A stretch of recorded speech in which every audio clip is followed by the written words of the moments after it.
Good morning. Good morning, all of you. Am I visible and audible?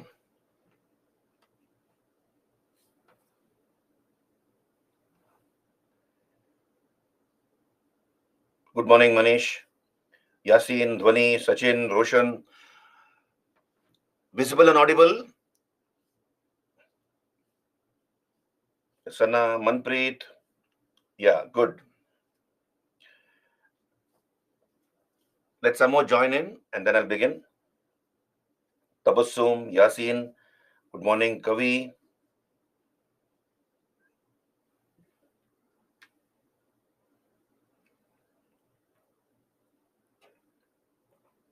Baswaraja, Kritika.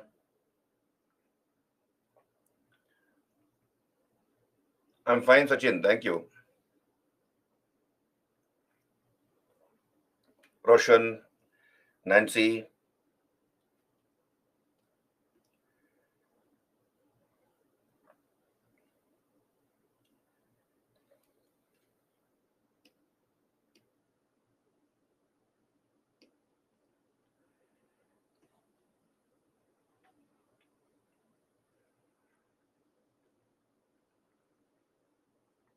Tejaswini, Dikshit. Good morning.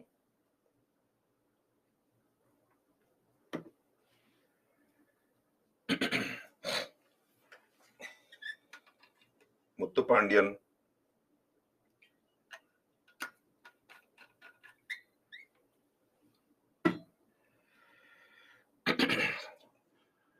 Okay, let's begin. All clear? Visible and audible once again. Zainab, Randhir, Neha. Okay, thank you, Manpreet. Now let's begin.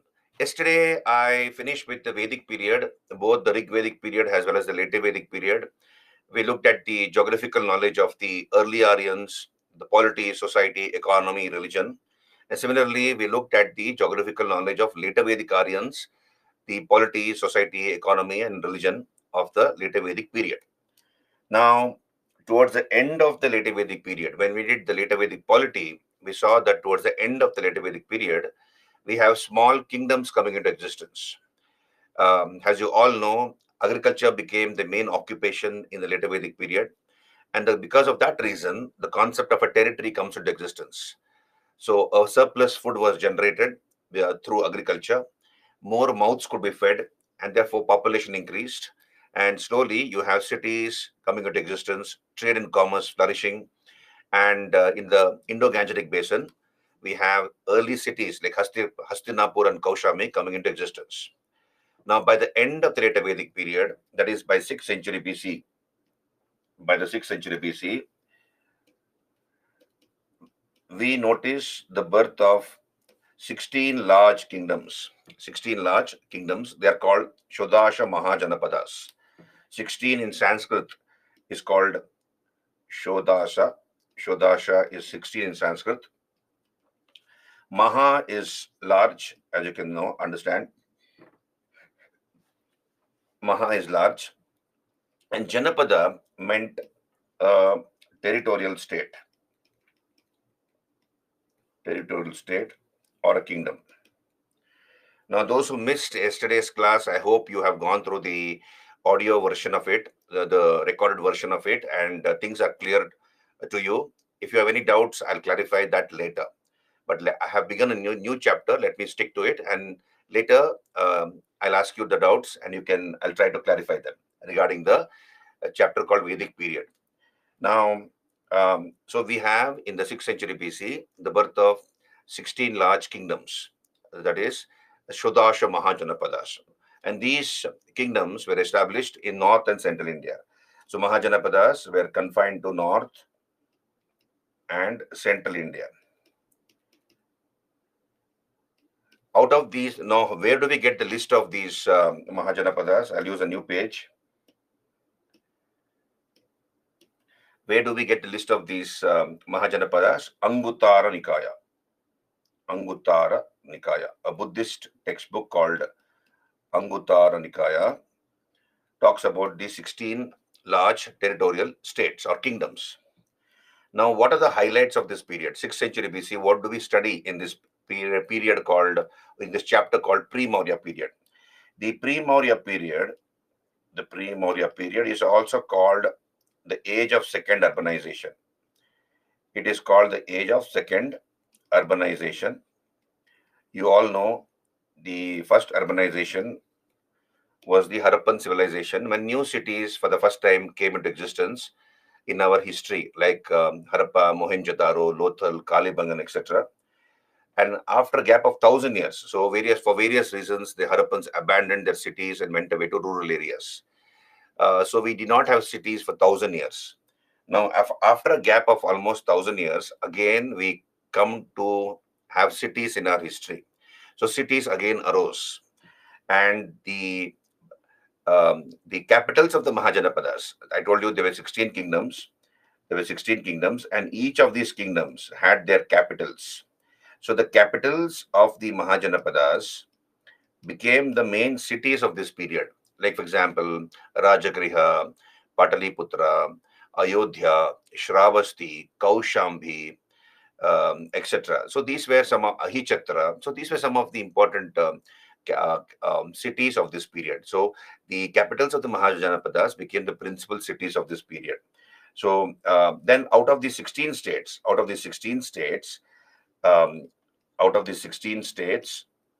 good morning, everybody. 11 were monarchies. 11 were monarchies, ruled by monarchs, and the rest 5 were republics. Now, what's a republic? Basically, here the king was elected. So the king was elected here in the republic. The population was obviously small when compared to the kingdom of the monarchies. So in a republic, the population was small, and therefore the king was elected. And then you have a parliament. A parliament existed in these republics, which helped the king in the discharge of his duties. So this parliament has been called a Santhagara, also called a Ganaparishad.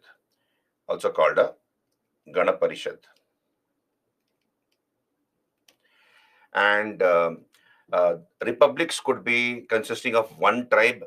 So it could be named after the dominant tribe of their area. For example, we have the Malla kingdom. So most of the people living in the Malla kingdom were belonging to the Malla tribe. So it could be the kingdom might be named after the dominant tribe. So there could be a republic with only one tribe, or it could be a republic where you have a confederation of tribes. What is confederation of tribes? Many tribes had come together to form one kingdom. For example, we have the Vajjis. We have the Vajji kingdom, and the most dominant tribe in the Vajji kingdom were the Licchavis. So Vajjis were a group of 8 tribes. 8 tribes had come together, and the most dominant tribe were the Licchavis. So you could have a republic with one tribe, or you could have a confederation of tribes forming a kingdom. And for example, the Vajjis, as I told you. Now, in the monarchies, you have the king. The king was all powerful. He had a council of ministers to advise him. There was no Sabha Samiti because it was not possible, it was not feasible in a large kingdom to have regular meetings. So obviously in the Mahajanapadas, particularly in the monarchies, we do not have Sabha and Samiti. We have a body of Brahmanas who advise the king. So the body of Brahmanas is called Parisha. Parisha was a body of Brahmins, Brahmanas who advise the king, right? And the kings of this period had a standing army. So we saw this in the Vedic period, both in the Rig Vedic period and the later Vedic period. Kings did not have a standing army. They were dependent upon feudal levies. But the kings in this period, in the 6th century BC, in the age of the Mahajanapadas, we have kings having a standing army. Okay, so kings having a standing army. And please understand that all this was made possible because of the Indo-Gangetic basin. So the Ganga-Yamuna basin was a very fertile area. So by this time, by 1000 BC only, the Aryans had discovered iron. So they were using iron plows. So that facilitated deeper plowing. It was a heavy rainfall area also. So forests were cut down for the first time. Forests were cut down and made fit for agriculture. Iron plows facilitated deeper plowing. So they were able to reap a bountiful harvest. So they could grow 2 to 3 crops in a year. And after every harvest, the king would collect taxes from the farmers. The king would collect taxes from the farmers. And with that money, he was able to pay his officers and soldiers' salaries. So on a regular basis, he was able to pay soldiers and officers' salaries. And therefore, you have, and also he was able to maintain a large army for that reason. So all this was made possible because of the Indo-Gangetic basin as such. And in North and Central India, we come across 16 large kingdoms. Of course, out of these 16 kingdoms, few stand out. For example, we have Magadha. Magadha was a very powerful kingdom. In fact, the most powerful among the 16 states. Koshala was one, Vatsa was one, and Avanti was one. So initially, the main competition was between these 4 kingdoms: Magadha, Koshala, Vatsa, and Avanti. But ultimately, it was Magadha which was able to prevail over all the other 15 states. So you need to understand what was the reason as to why Magadha became the most powerful kingdom during this period in the 6th century BC compared to the other states. So what was there in Magadha? What was the geographical advantage or other advantages which Magadha had, which made it the most powerful kingdom of the 6th century BC? So we'll study about that. Some of the early dynasties which Magadha, early dynasties which ruled Magadha, like the Haryanka dynasty, the Shishunaga dynasty, the Nanda dynasty, and then after the Nandas we have the Mauryas. So I'll be discussing about this. The reasons as to why Magadha became powerful, the important dynasties which ruled Magadha. Then, what are the highlights of the 6th century BC? What are the why is it called age of second urbanization, etc.? We will talk about the highlights, and then I'll come to Persian and Greek invasion of India. Persian and Greek invasion of India, and its impact on the history of this country. Right. So this is how I would like to. Mahajanapadas, Sardhanjali, Mahajanapadas. I told you, Maha means large, and Janapadas are territorial kingdoms. So in this period, there were 16 large territorial kingdoms. Yeah, Charu, I'll try to tone down that, be more clear.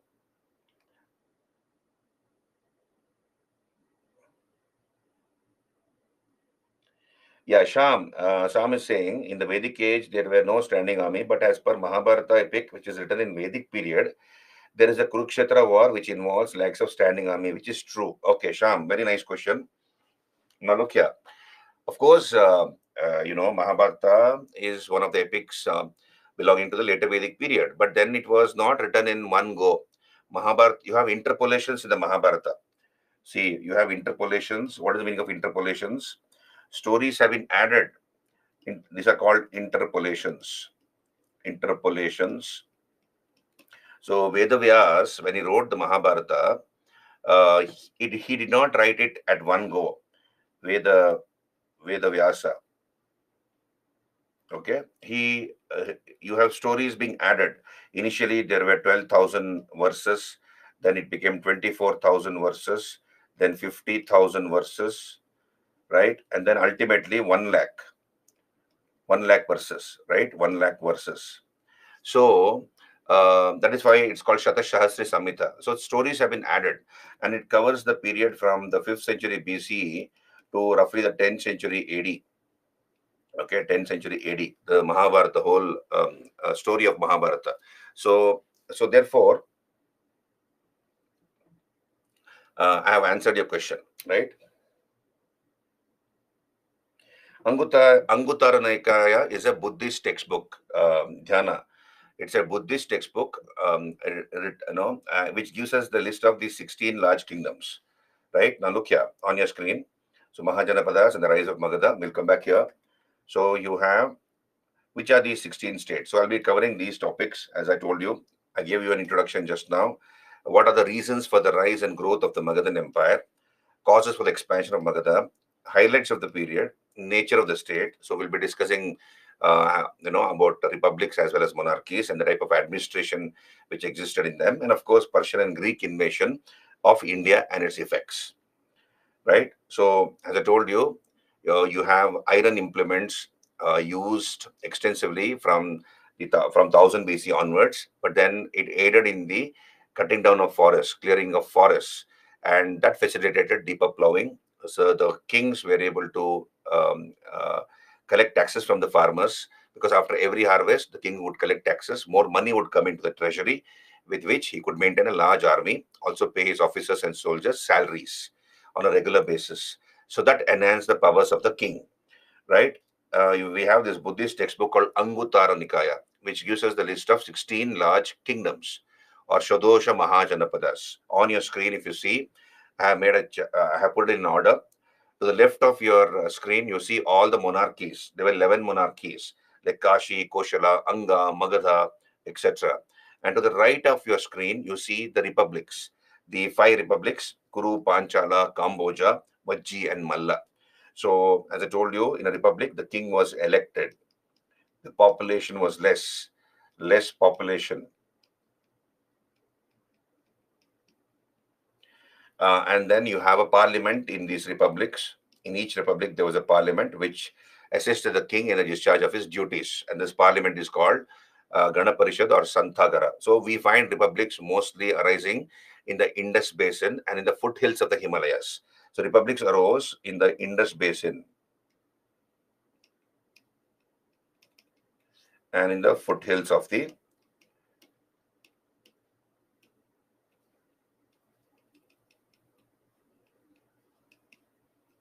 Himalayas, Himalayan foothills, right? Now, so you can see on your screen the distribution of these kingdoms, the Shadosha Mahajanapadas. So Magadha became the most powerful amongst them. Magadha became the most powerful. So Magadha was ruling over the present regions of Bihar, large parts of Bihar, and parts of Bengal. So it became a very, very powerful kingdom. So we need to give specific attention to Magadha. What made Magadha stand out compared to the other 15 states?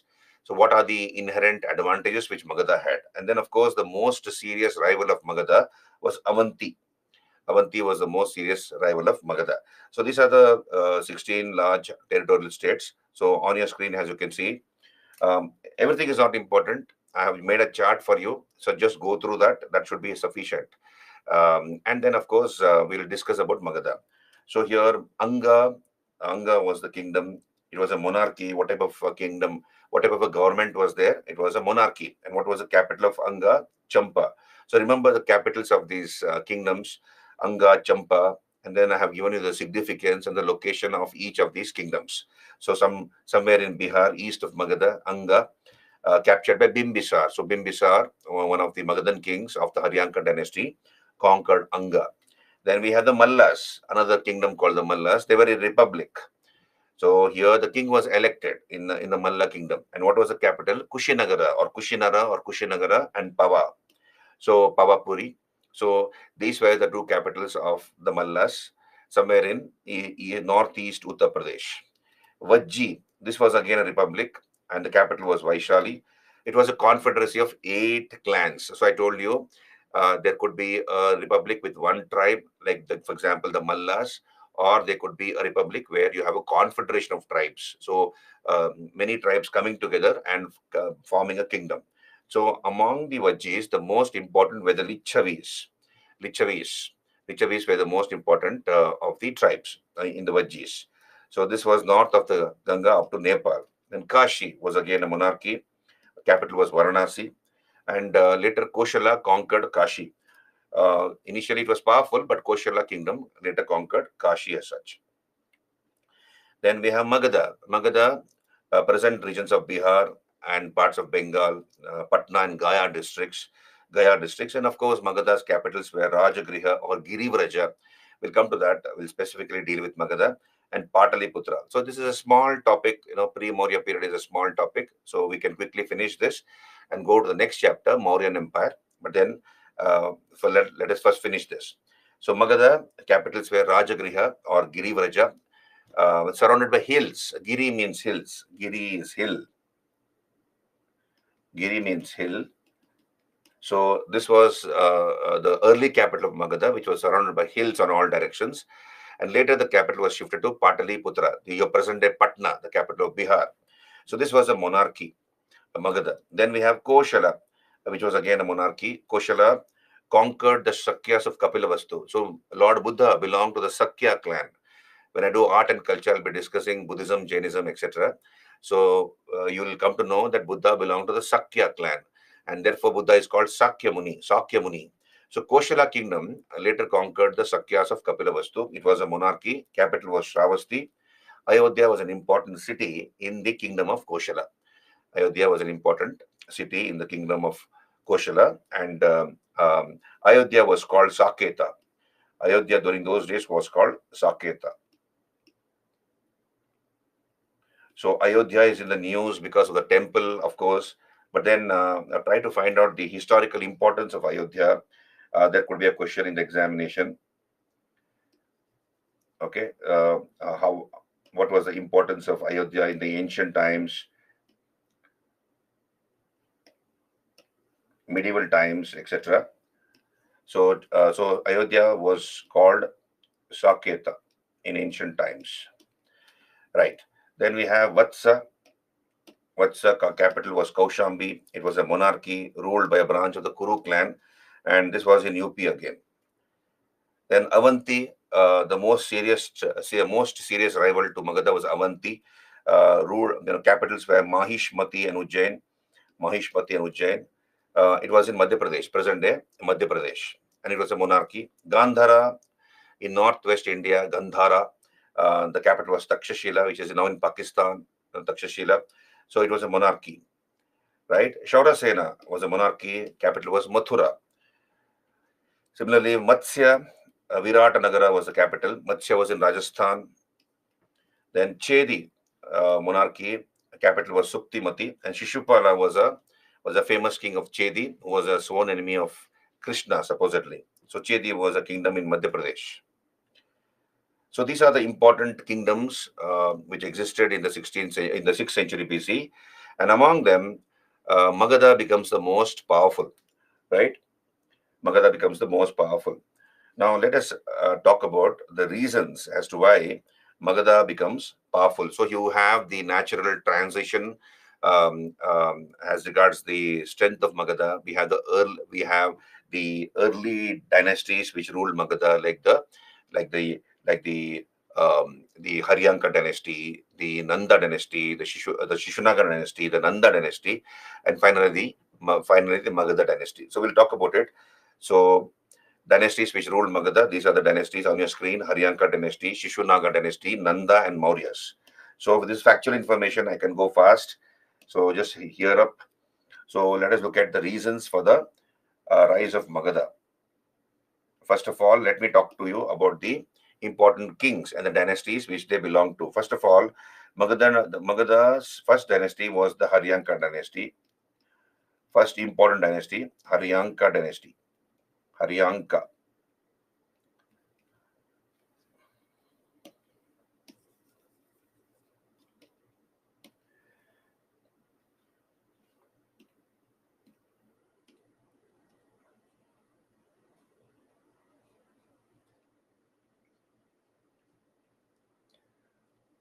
Haryanka dynasty.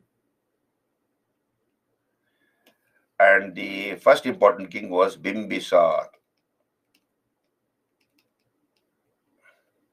Bimbisara. Now, what about this Bimbisar?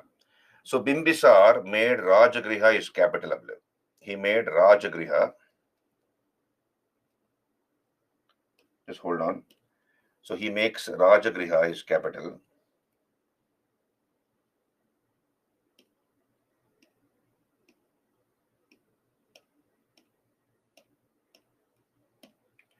So he makes Rajagriha his capital. Rajagriha is capital. And Bimbisar strengthened Magadha both through wars and matrimonial alliances. So he fought a number of wars, and also he married a number of princesses, matrimonial alliances.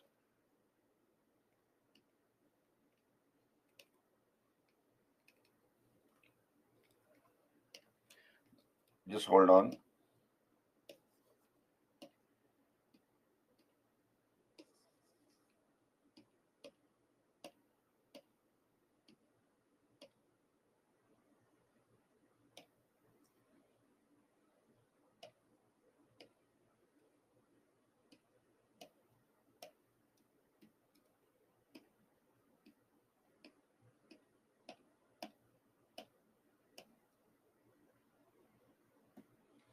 So we have the Haryanka dynasty, and the first important king was Bimbisar,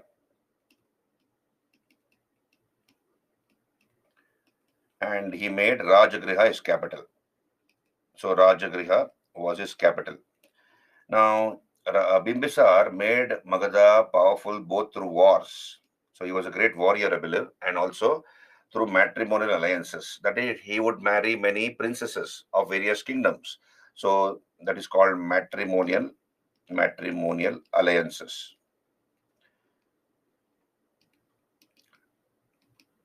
Um, so um, so he married into the princely families of various kingdoms, and in return, when he married a princess, he will get some territory as dowry. So that also added to the strength of Magadha. So Magadhan kingdom kept on expanding because of this reason. So Bimbisara not only fought wars and conquered many territories, but also he was able to get the support of his in-laws when he married into various princely families, and also got some territories as dowry. So Bimbisar is supposed to have conquered Anga. So Anga was conquered by him, and he placed Anga under his son Ajatashatru. Now, among the various princesses he married, the most important was Koshala Devi. So it is said that Bimbisar had 500 wives. He had married 500 wives, and 500 princesses he had. But the most important were a few. First was Koshala Devi. Koshala Devi. So she was the princess of Koshala. She was the princess of Koshala. Um, and uh, what She was the princess of Koshala, and her brother was Prasenjit. Her brother was Prasenjit, the king of Koshala. So when Bimbisar married Koshala Devi, the princess of Koshala, he got Kashi as dowry. So Prasenjit gave Kashi as a dowry to Bimbisar. So Kashi became part of Magadha. Are you able to hear me, all of you? So this is more of a factual topic. I'll discuss that quickly. But then, are you able to hear me clearly? Everything is okay from the other side. Everything is okay. Fine. Thank you. So let me continue. Purva, yeah. So he married Koshala Devi. He got Kashi as dowry from Prasenjit, and Prasenjit was the king of Koshala. Now, the most serious rival of Bimbisar or of Magadha was Avanti. So Avanti, the capital of Avanti was Ujjain. So this Ujjain is in Madhya Pradesh, as you all know. So Avanti was a kingdom around that area of Madhya Pradesh, and the capital of Avanti was Ujjain. And who was the king of Ujjain? Chanda Pradyota Mahasena. Chanda Pradyota Mahasena. So he was the king of Avanti. And Bimbisar came to know that Chanda Pradyota Mahasena, the king of Avanti, his sworn enemy, was suffering from jaundice. So he was suffering from jaundice. So what he did is he sent one of his physicians by name Jivaka to the court of uh, Ujjain. So Jivaka was the physician of Bimbisar, doctor of Bimbisar. So Jivaka comes to Ujjain, the capital of Avanti, and with the permission of Chanda Pradyota Mahasena, he treats him of jaundice.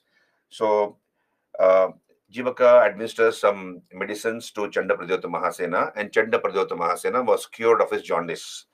And he really appreciated this particular gesture on the part of Bimbisar.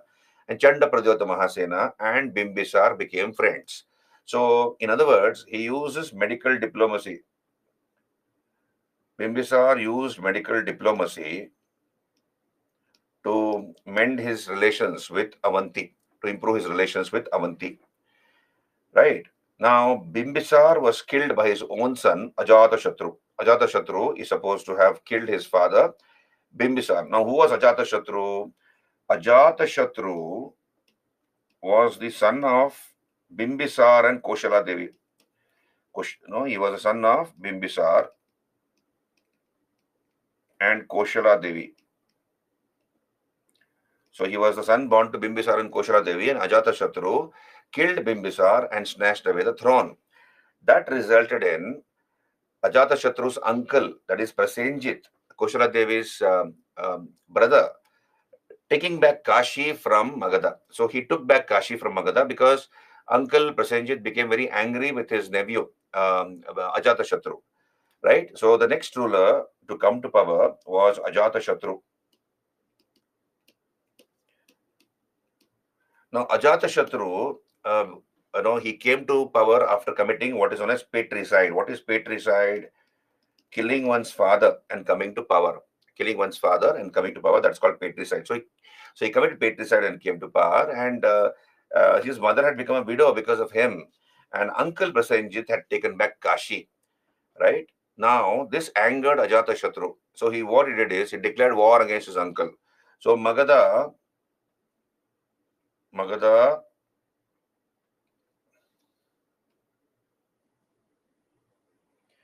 declared war against Koshala. Right? What is the reason? I told you. Because Uncle Prasenjit took back Kashi. Okay? Did you understand? Yeah, Kashi was under Koshala before. That is true. Kashi was under Koshala before. Later, Koshala conquered Kashi, and Kashi became part of Koshala. And Prasenjit had given away Kashi to Bimbisar for having married his sister. Right?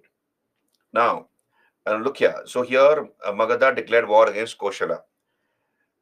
So Magadha was a very powerful kingdom, isn't it? And so Koshala and Kashi came together and they fought against Magadha.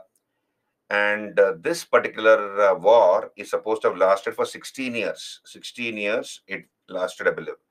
This is the war between Ajatashatru and his uncle Prasenjit. And ultimately, after 16 years, it was Ajatashatru who was able to prevail over his uncle. So how was he able to defeat his uncle? His uncle had a minister called Dirgha Charayan. Dirgha Charayan. So he was a minister of Prasenjit. So Ajatashatru is supposed to have bribed Dirgha Charayan, and Dirgha Charayan leaked out vital information. So he leaked out vital information to Ajatashatru, and with that information, strategic information, Ajatashatru was able to defeat his uncle. And he took back Kashi from his uncle and married his uncle's daughter. It's very interesting. So, here he reconquered Kashi. So Kashi becomes part of Magadha again because Ajatashatru reconquered Kashi, right? Then Ajatashatru is also supposed to have fought against. So this is the first war he fought. Second war he fought was against the Lichavis of Vaishali. Lichavis of Vaishali. Vaishali was their capital. And Ajatashatru defeated the Lichavis of Vaishali and conquered Vaishali. So Ajatashatru added Vaishali also into Magadha. Did you get me? So earlier he had taken back Kashi, and now Vaishali became part of Magadha.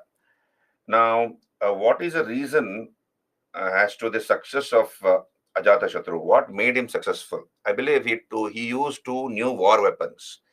In these wars, he used two new war weapons. One was Mahashila Kantaka. Mahashila Kantaka. So I'll show you the picture now. And second is Rathamushala. Rathamushala. What is this? What are these weapons? These are new war weapons. Reason for patricide: Surya, he wanted to snatch the throne. He wanted to become the king.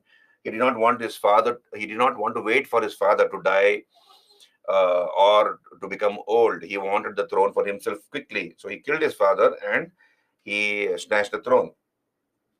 Now, so look here on your screen. You must have seen movies like Bahubali or some other movie like um, you know. So there are many movies. I forget that name. So one is Bahubali. They show this weapon on the left of your screen. This is called Mahashila Kantaka. So this was like a catapult. It was like a catapult which would throw or hurl big boulders on the enemy. So this was Mahashila Kantaka. Maha means large. Shila is a stone. Kantaka was a catapult. So Mahashila Kantaka. So it was a catapult which hurled huge boulders on the enemy. And the second was Rathamushala. So what is this Rathamushala? You might have seen movies like Gladiator or Ben-Hur. Ben-Hur is a very old movie. I don't expect you people to have seen that movie. So you have a chariot. Okay, so you have a chariot, and every wheel, including our motorcycle, cars, they have a hubcap. They have a hub, isn't it? Where the axle is fitted. So you have the chariot wheel and sort of a blade, a mixie blade sort of a thing was attached to it. So when the chariot was running, the blade also is turning. So the chariot rider, the chariot driver has to bring the wheel of his chariot to the wheel of another chariot. So he has to touch it. So what happens is the blade will dismantle the spoke. It will damage the spokes of the other chariot, and that way it will make the other chariot capsize. So that's called Rathamushala. I hope I'm clear. Yeah. Kantaka, Jyoti, Kantaka is, Mahashila Kantaka is a catapult. Okay, sort of a catapult, catapult. Right. So he is supposed to have used these two new war weapons. He's supposed to have used these two new war weapons, Ajatashatru.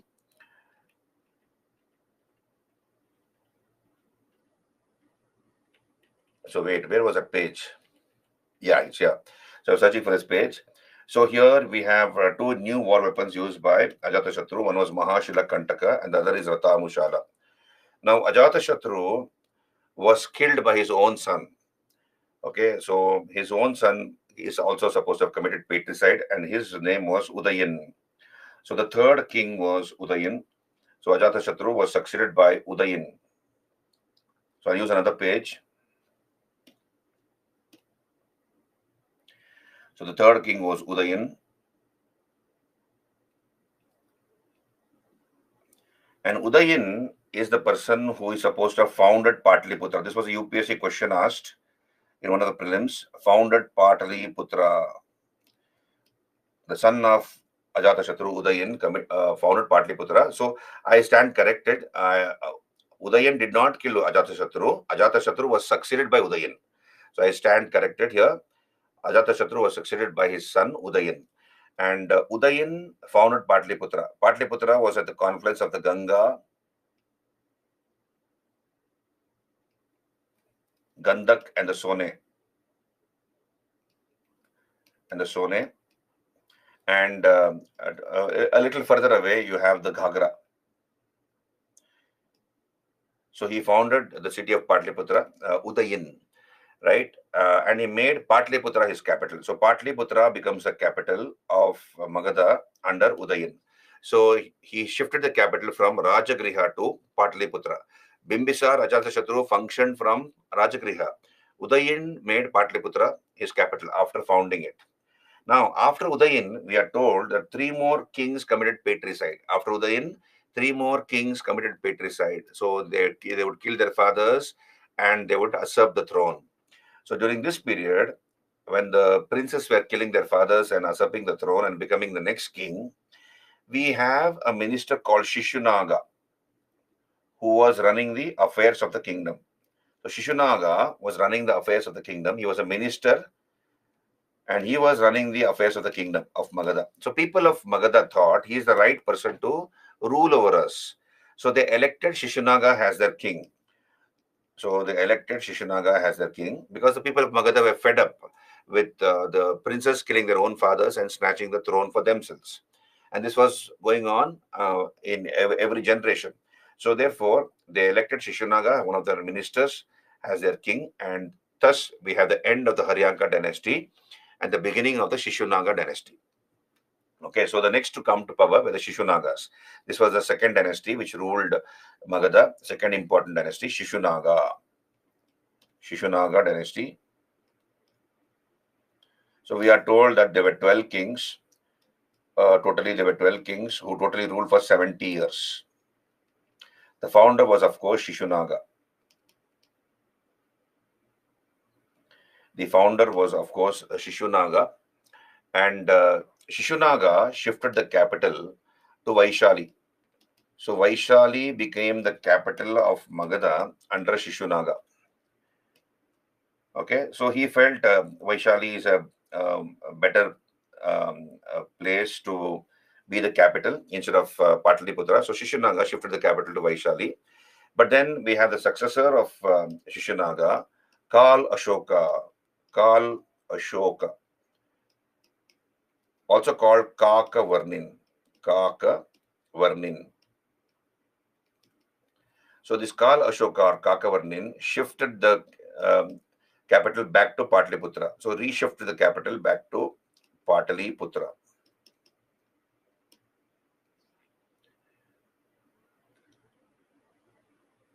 Yeah, no. I have Rajneesh. I've already made it clear. Udayan, he did not kill Ajatashatru. Ajatashatru was succeeded by his son Udayan, and after Udayan, 3 more kings committed patricide.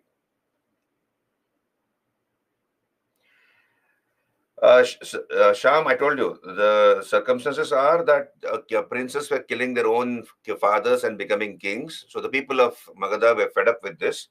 They elected one of their ministers, Shishunaga, as their king. And Shishunaga founded the Shishunaga dynasty. So you don't need to go too much into details.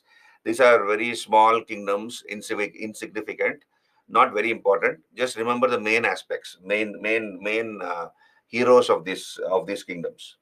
Okay. So here, Shishunaga shifted the capital to Vaishali, and Shishunaga was succeeded by Kal Ashoka Kakavarnin, who reshifted the capital back to Patliputra. So Patliputra again became the capital of Magadha under Kal Ashoka Kakavarnin, and Kal Ashoka is supposed to have conducted the second Buddhist council at Vaishali. So we have the second Buddhist council.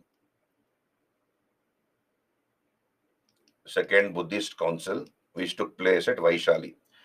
Now, when we will deal with Buddhism in a detailed manner when I do art and culture.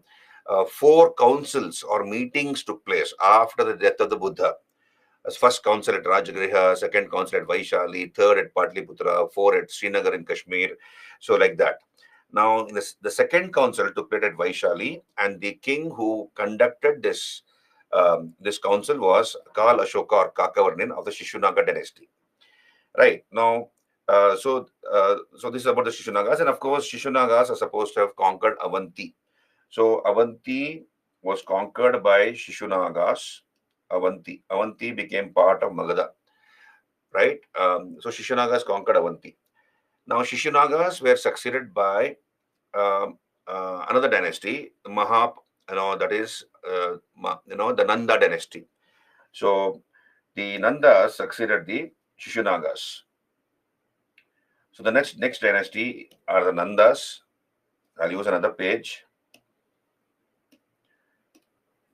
Nandas. So Nandas come to power. The founder was Mahapadmananda.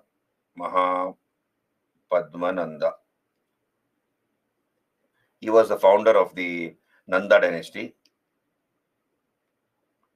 And he is called the first historical emperor of India. First historical emperor. So the Nandas formed a huge empire in North India. So they ruled a large area, and therefore Mahapadmananda is called the first historical emperor of India. And he is called by different titles. He is known by different titles like Mahapadmapati,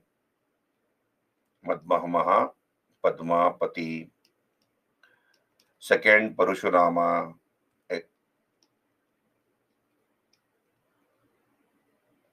Sarvakshatrantaka, etc. So he's known by different titles. Mahapadmapati, why? Because he's supposed to have organized his army on the battlefield in a Padma Vyuha, so that it looked, Padma is lotus. So he organized his army in a lotus formation. So you know the lotus petals, how the lotus petals are arranged. So in that manner, he is to organize his army on the battlefield, right? That's why it's called Mahapadmapati, Mahapadmananda. And the last Nanda king was Dhanananda. Dhanananda. Dhanananda is called Agrams by the Greeks. Now, when Dhanananda was the Nanda king, we have Alexander coming into India. So Alexander came to India during the time when Dhanananda was the Nanda king. And Greek sources call Dhanananda as Agrams. They call him as Agrams, right? The Nandas are supposed to have conquered Koshala and also Kalinga. So Koshala and Kalinga were added to Magadha by the Nandas. So look here, Bimbisar conquered Anga. Then Ajatashatru reconquered Kashi and added Vaishali to Magadha. Then we have Shishunagas adding Avanti to Magadha. And then Nandas added Koshala and Kalinga to Magadha. So Magadha kept on expanding under these various powerful kings who strengthened Magadha not only through wars, but also through diplomacy and through matrimonial alliances. And that contributed towards the strength of Magadha. Are you there with me, all of you? Clear? Zeba, Mahapadmananda killed the last Nanda king, that is Kalashoka or Kakavarnin, was killed by him, and then he came to power. Mahapadmananda comes to power after killing the last Shishunaga king. Right?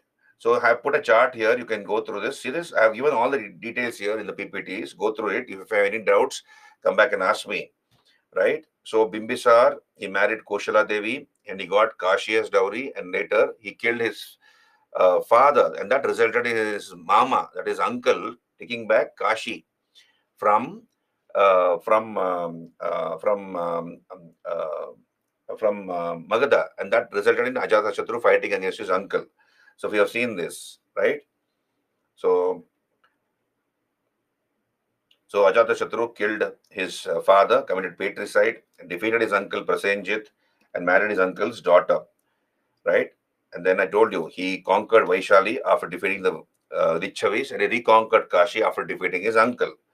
He uses two new war weapons, Mahashilakantaka, Rathamushala. So Udayan was the one who, so Ajatashatru was killed by his son Udayan. Okay, so yeah, so Ajatashatru was killed by his son Udayan. So a little confusion here. So please, I stand corrected again. Ajatashatru was killed by his son Udayan.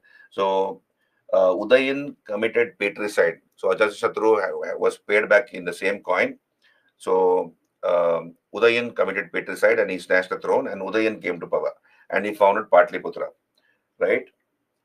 Then we have three more kings committing patricide, and I told you people elected Shishunaga as their king. Then we have the Shishunaga dynasty, which ruled for 70 years under 12 kings. Shishunaga was the founder, shifted the capital to Vaishali, and he conquered Avanti. Kalashoka shifted the capital to Patliputra, reshifted the capital back to Patliputra, and he hosted the second Buddhist council. His commander-in-chief, Mahapadmananda, killed him, and he founded the Nanda dynasty. Okay. So Nanda dynasty, founder was Mahapadmananda, and I told you he was the first historical emperor of India. Right. So the last Nanda was Dhanananda. The last Nanda king was Dhanananda, who was killed by Chandragupta Maurya. Chandragupta Maurya killed Dhanananda and established the Mauryan dynasty. So we'll come to that in some time. When I do Mauryas, we'll talk about it. Are you clear till here, all of you? I hope there's no confusion. Yes, Surya, you're right. Okay. Can I move on? Now let us look at, so you can see I have made a chart here. So it becomes very easy for you to remember. So rapid expansion of Magadha, Bimbisar conquered Anga, Ajatashatru, Kashi, and Vaishali. Shishunaga conquered Avanti, and Nandas conquered Koshala and Kalinga. Okay, now let us understand the reasons. Apart from Magadha being ruled by very capable kings,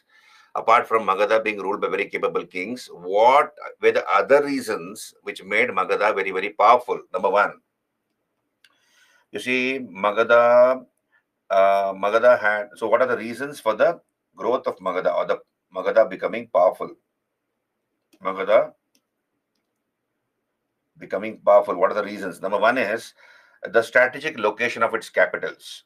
So, Magadha's capitals were strategically located. So, what were the capitals? Rajagriha and later Pataliputra. So, capital was shifted later to Pataliputra. So, Rajagriha was surrounded by hills. It is also called Girivraja. Girivraja. So, Rajagriha or Girivraja was surrounded by hills. Now, during those days, it became very difficult for an enemy to conquer Magadha and its capital Rajagriha, because since it was surrounded by hills on all directions, the enemy had to climb up the hill and then come down to attack Magadha, right? And by the time the enemy climbed up the hill and came down, all the preventive measures, all the defensive measures would have been taken by the Magadhan kings. So that was one reason, the strategic location of its capital. Second is the capital I told you was shifted to Pataliputra. So Pataliputra was a virtual Jaladurga. Jaladurga means Jala is water and Durga is a fort. So it was surrounded by water on all directions. Ganga, Gandak, Sone, and the Ghagra. So four rivers, in the midst of which was Pataliputra, virtually a Jaladurga.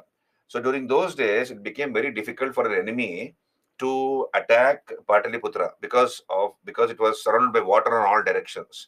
And even if the enemy attacked Pataliputra, the kings of Pataliputra could direct their army in that direction. They could use the river, the advantage of the river, and through boats they could pursue the enemy in whichever direction the attack came from. So this made it very difficult for the enemies of those days to capture and conquer Magadha. Right? This is number one. Number two is Magadha was bestowed with iron ore resources, natural iron ores. So, except no Magadha, apart from Magadha, the only kingdom which had iron ore was Avanti. Right? So, the kings of Magadha exploited these iron ores. So, iron, as you know, is found in liquid form, in ore form under the bowels of the earth. So, we extract the iron ore and then we melt it, smelt it, and then we make weapons or implements, etc. So, here the Magadhan kings were able to not only make weapons, iron weapons of war. So, they equipped their army with iron weapons.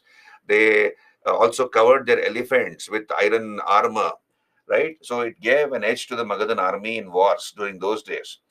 So apart from equipping their army with iron weapons, um, you know, they also used iron to make iron plows, agricultural implements like plows and etc. So which facilitated deeper plowing. So iron is a much more stronger metal compared to copper or bronze. So this gave an edge to the Magadhan army in wars. This is number two. Number three is Magadha was in the mid-Ganga basin. It was in the mid-Ganga basin. This was a heavy rainfall area. So, and it was also thickly forested. So what the Magadhan kings did is they cut down the forests. They cut down the forest and made it fit for agriculture. So virgin forests are being destroyed and then converted into agricultural lands. So already the forest soil was very fertile. Coupled with that, it was a heavy rainfall area, and they're using iron plows to plow the land. So they were able to reap a bountiful harvest. And after every harvest, the Magadhan kings would collect taxes from the farmers. So they would grow 2 to 3 crops in a year because it was a heavy rainfall area. There was no shortage of water also in that area. After every harvest, the Magadhan kings would collect taxes from the farmers, and he was able to pay his officers and soldiers salaries and maintain a large army. So that also contributed to the strength of Magadha. Fourthly, we have elephants. Plenty of elephants were there in the forest around Magadha. So plenty of elephants were there in the forest around Magadha. These elephants were captured, trained, and inducted into the Magadhan army.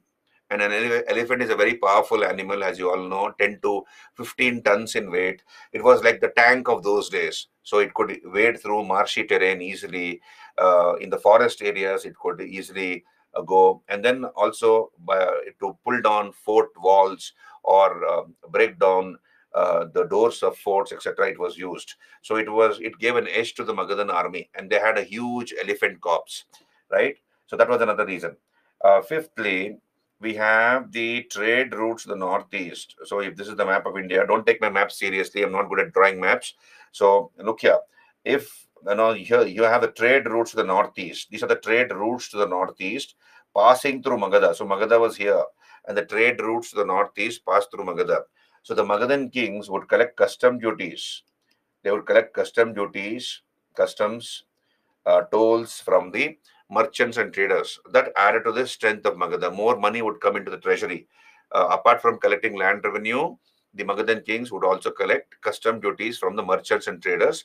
Those merchants and traders who used to pass through Magadha to go to the northeast for trading purpose. So that also added to the strength of Magadha.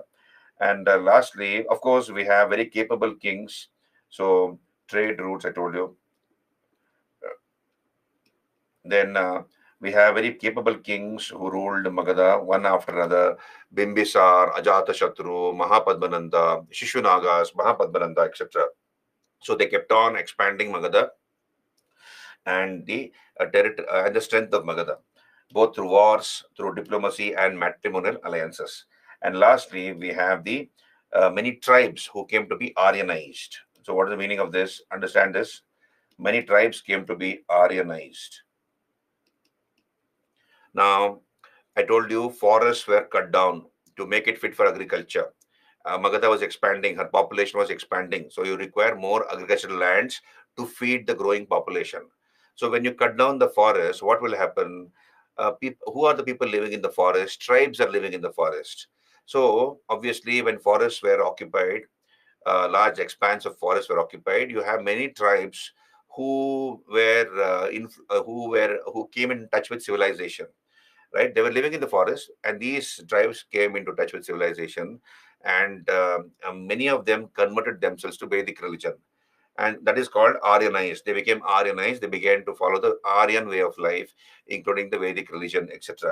So these tribes, like the Kiratas,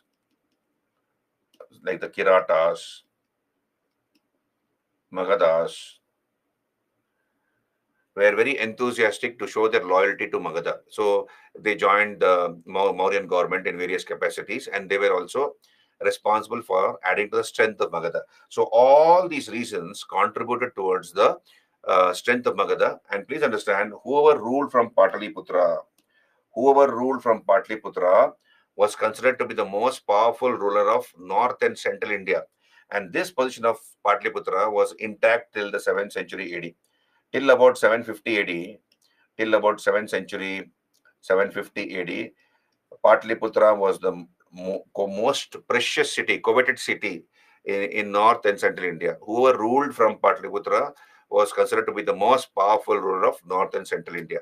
These are the reasons as to why Magadha stood out and became very, very powerful when compared to other kingdoms. Are you there with me? Any doubts? Where these traders not looted by thieves on the trade route passing Magadha. The Magadhan kings obviously would take precautionary measures. Sachin, there might be people attacking them and trying to loot them, but they would also go along with by taking precautionary measures. So we look at the question, Sham, in some time. Just hold on. We look at the questions.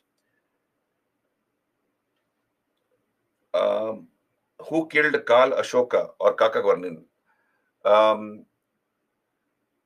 Mahapadmananda, his commander-in-chief, Mahapadmananda, killed him. You can see here,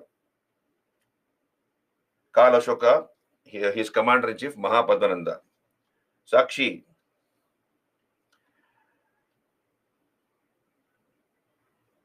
Can I move on?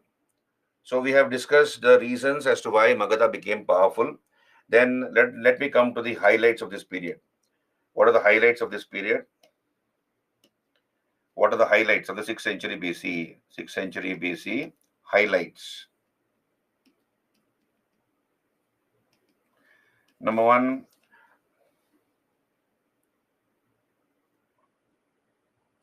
the 6th century BC is also called the age of second urbanization. It's also called the age of second urbanization. So for the second time in the history of India, we had urbanization happening. And I told you the capitals of the Mahajanapadas became the principal cities of this period. Okay, so the capitals of the Mahajanapadas became the principal cities of this period. So this is known as the age of second urbanization. Now, what we notice is during this period, during the 6th century BC, cities were founded far away from river valleys. The Harappan civilization was a river valley based civilization, isn't it? It was a river valley based civilization. All these cities were founded on the banks of rivers like Harappa, Mohenjo-daro, Chanhu-daro, Lothal, etc.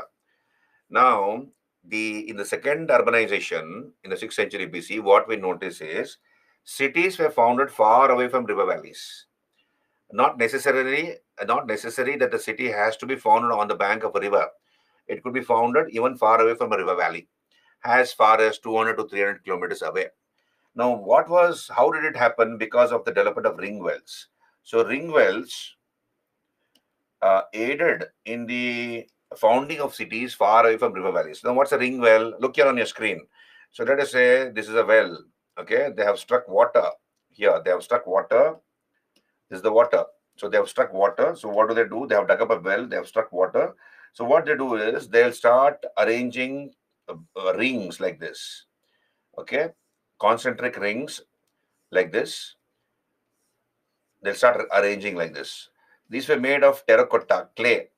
Later, cement rings were used. Even now in villages, cement rings are used wherever wells are dug up. Whoever wants to dig up a well, why rings are attached to the wall of the well so that the mud doesn't fall in, muddy the water, or the well doesn't cave in. So for that reason, they will give a firm. They will make the walls of the well very very strong by arranging rings from the base, from the depth onwards till the height, till where the till the ground level where the well starts from. So this is called ring wells. So the ring wells came into existence during this period, and wherever water source was discovered, they dug up wells, and then the immediate necessity of water was taken care of, and cities came to be founded far away from river valleys because of that reason. So this is number two. Third is nucleated village settlements.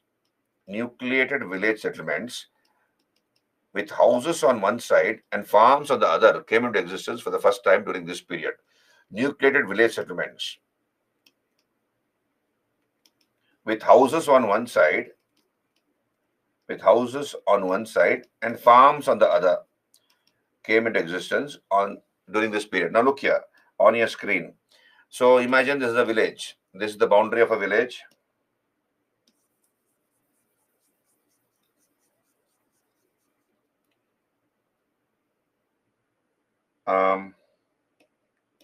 So let's say this is the bound.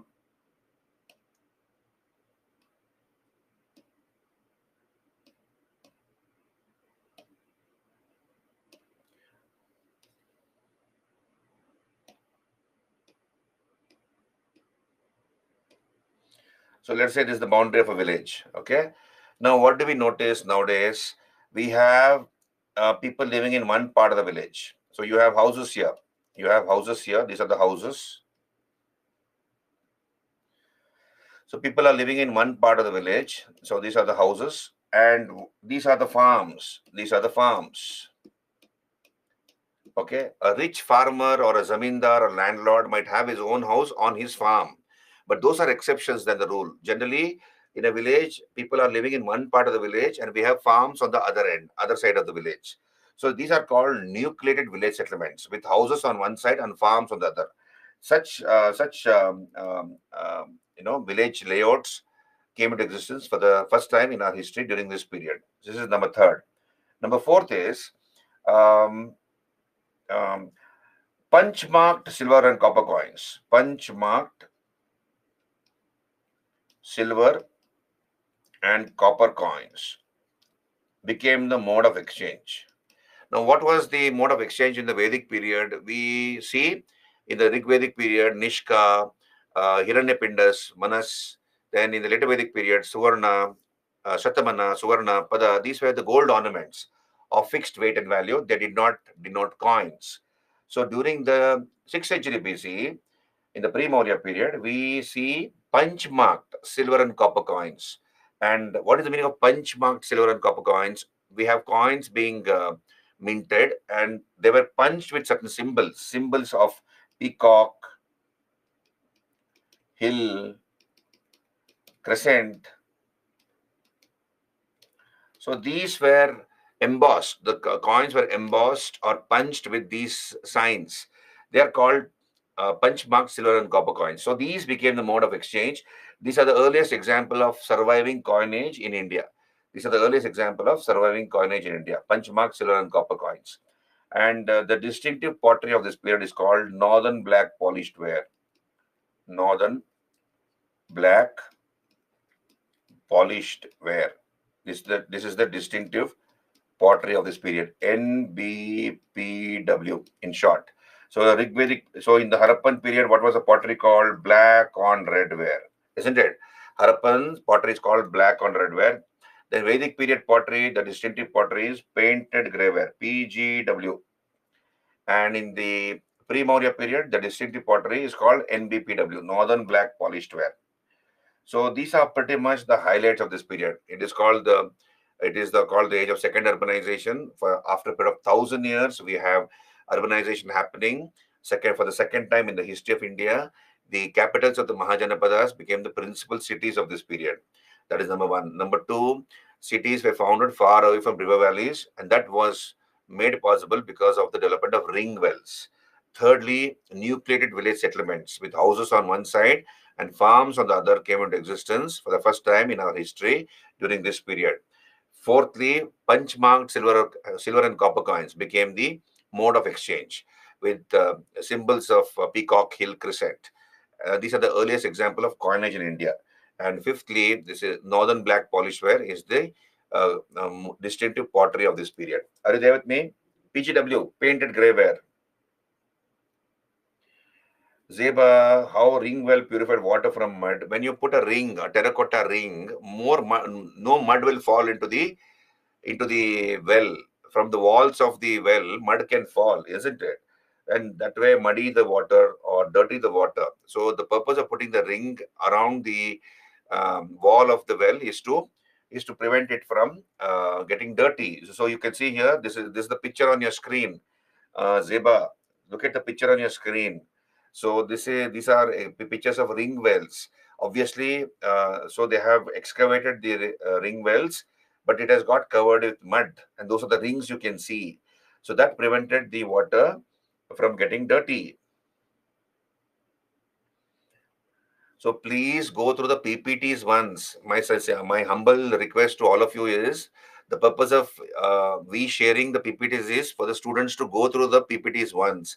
At least once you go through it, read it up, and then come and sit in the class. So what will happen is it will be sort of a revision for you, and whatever doubts you might have had when you're reading the PPTs will get clarified.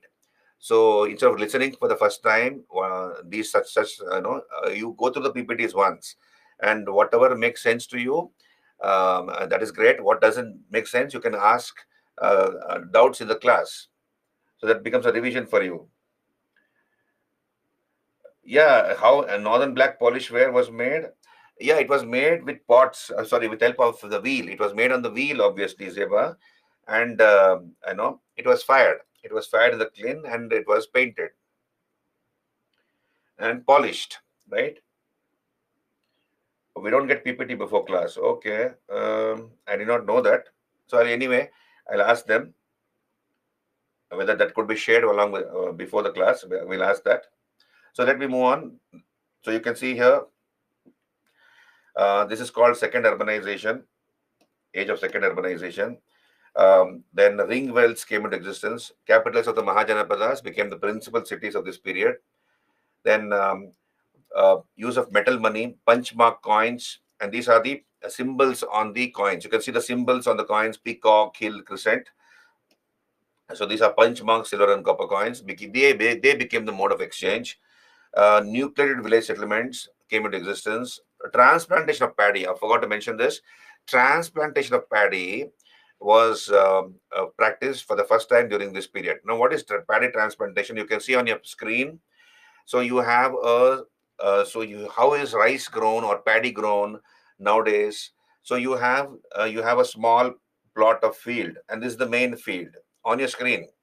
So this is the small plot of field. First, this is plowed. This is plowed, okay, with the help of bullocks or tractor nowadays. Then they will put the fertilizer. They will water this small plot, and then then seeds are sprinkled. Then the seeds are sprinkled, and then the farm is watered. And they'll wait for a few weeks for the saplings to sprout. So by that time, they'll get the main field ready. So they'll plow the main field, right? And they will put fertilizers, manure, etc. Then once the main field has been got ready and the saplings sprout, as you can see to the left of your screen, the the paddy saplings have sprouted. Then the women are generally used to transplant that paddy sapling into the main field.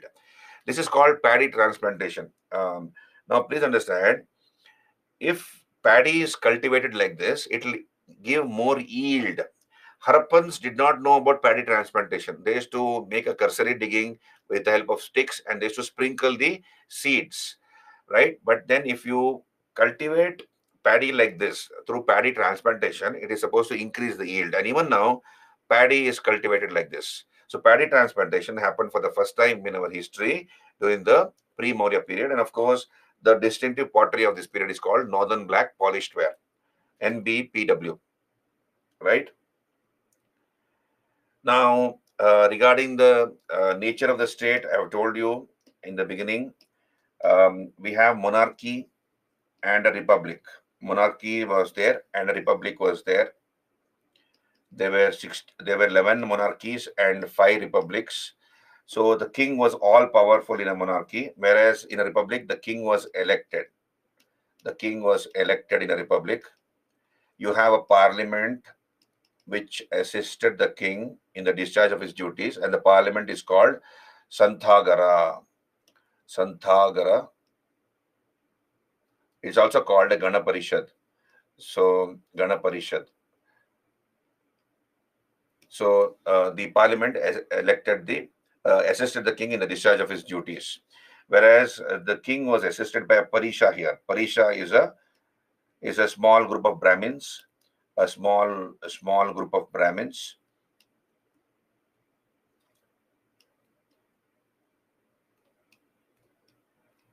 A small group of Brahmins who assisted the king. Sabha and Samiti disappeared. Sabha and Samiti were no more there. Their place was taken by the Parisha as such. And the kings had a standing army by this time. They had a standing army, and they collected taxes from the people. Regularly, taxes were collected. And generally, the principle of primogeniture was followed. What is primogeniture? Primogeniture is the eldest son succeeding the king to the throne, the eldest son succeeding to the throne. So that was generally followed, but of course we have seen how murders took place, assassinations took place to snatch away the throne. So this is how the polity functioned pretty much. Sandeep asks, can I skip ancient history for UPSC? Don't skip any segment of the syllabus, Sandeep. The UPSC is asking questions from ancient, and a knowledge of ancient will help you to understand art and culture better. You can write a better essay, compulsory essay you have a compulsory essay paper in the mains, so that will help you to, the knowledge of history will help you. So please don't skip any part of the syllabus. Go through the entire syllabus for all the subjects, not only my subject, but all the subjects. Go through it once, and then as the exam approaches, you yourself will come to know what are the areas you should more emphasize on. Right? Please don't skip any part of the syllabus. Okay, so now let us come to Persian and Greek invasion of India. Persian and Greek invasion of India. So it's very easy, this topic. So we'll understand this. Persian invasion of India. So Persian invasion. Persia is the name of Iran. Ancient Iran was called Persia, and we have a dynasty called the Achaemenid dynasty ruling Persia. Achaemenid. Achaemenid dynasty. So this was the dynasty ruling Persia. What was the capital of the Achaemenid kings of Persia? Persepolis. Persepolis. Persepolis was the capital of the Achaemenid kings of Persia. Right now, Persia or Iran. Now, in the year 516 BC, understand this, please. In the year 516 BC, we have a Persian king called Darius the First. Darius the First. He attacked India and conquered northwest frontier province, Punjab and Sindh. So he conquered these three areas: northwest frontier province, Punjab and Sindh. They are pretty much in Pakistan now, Pakistan and parts of Afghanistan. So he conquered these areas: northwest frontier province, Punjab and Sindh. And the Persians ruled over this area for more than 200 years. They ruled over this area for more than 200 plus years. In fact, this conquered area became the 20th satrapy. It became the 20th satrapy or province of Darius the First. Right? It became the 20th satrapy or province of Darius the First, and the total revenue from this province, amounted to 1/3 of the total revenue of Darius the First from his Asiatic provinces. So from whatever empire he had, you have the Asiatic provinces. That is that part of his empire which were in the Asian continent. So 1/3 of the total revenues of his empire from the Asiatic provinces was from this particular province itself. 20th satrapy or 20th province of his empire yielded 1/3 of the revenues of his Asiatic provinces. So it was a very lucrative area which he had conquered. It was lucrative from the Persian point of view. Now look here. What was the impact? What was the impact of this Persian conquest on a part of India? First of all, did it have an impact? If it had an impact, what kind of an impact? Now look here. Let us look at the effects of the Persian invasion of India. First of all, it did have an impact. We have, for example, the Kharoshti script. The Kharoshti script was introduced by the Persians in this area. So Kharoshti script was introduced by the Persians in this area, which they conquered, northwest frontier province, Punjab and Sindh. And Kharoshti is written from right to left. Okay, and Urdu later is supposed to have derived from the Kharoshti script. Urdu is supposed to have derived from the Kharoshti script. This is number one. Number two, second impact. You see, the Persians used to install pillars. Look here on your screen. The Persians used to install pillars like this. Pillars like this.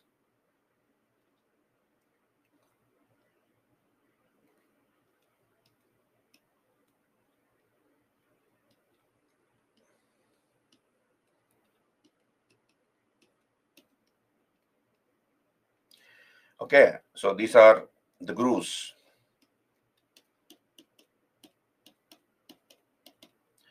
This is the base of the pillar. And on top, this is called capital. On top of the pillar, you have a capital.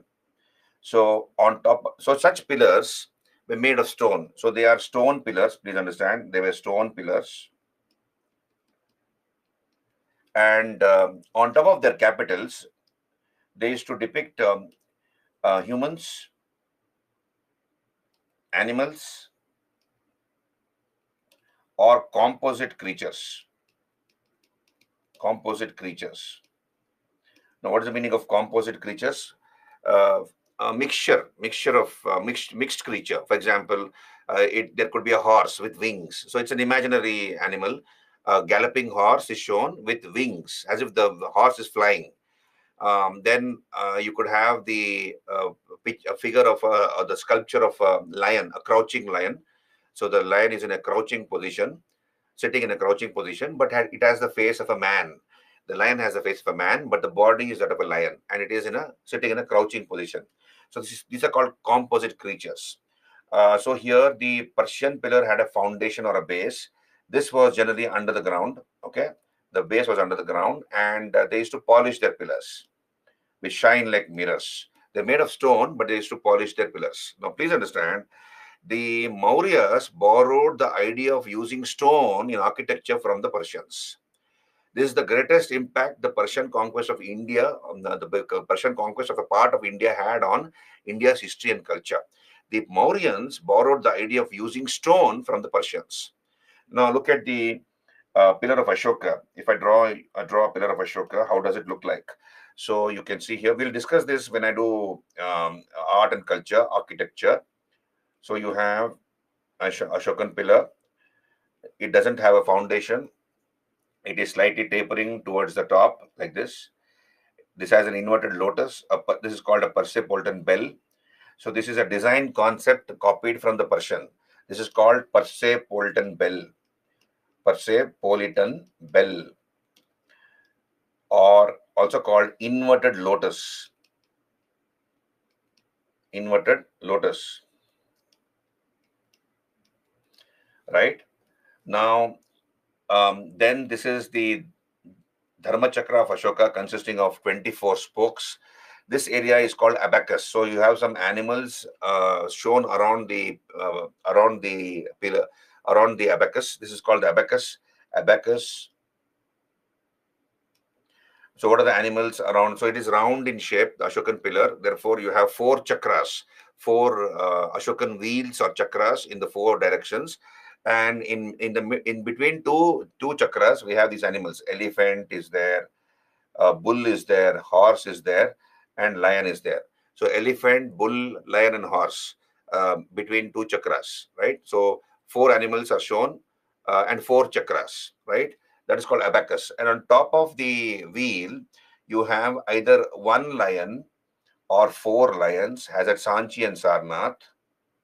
So either you have one lion or four lions. Four lions are seen at only Sanchi and Sarnath. Or you could have one elephant, E for elephant, or one bull, B for bull, or one horse, H for horse. So you could have that. So you can see here, I don't know how to draw a lion here. So imagine this is the lion. Okay. So this together, this is called a capital. This is called a capital.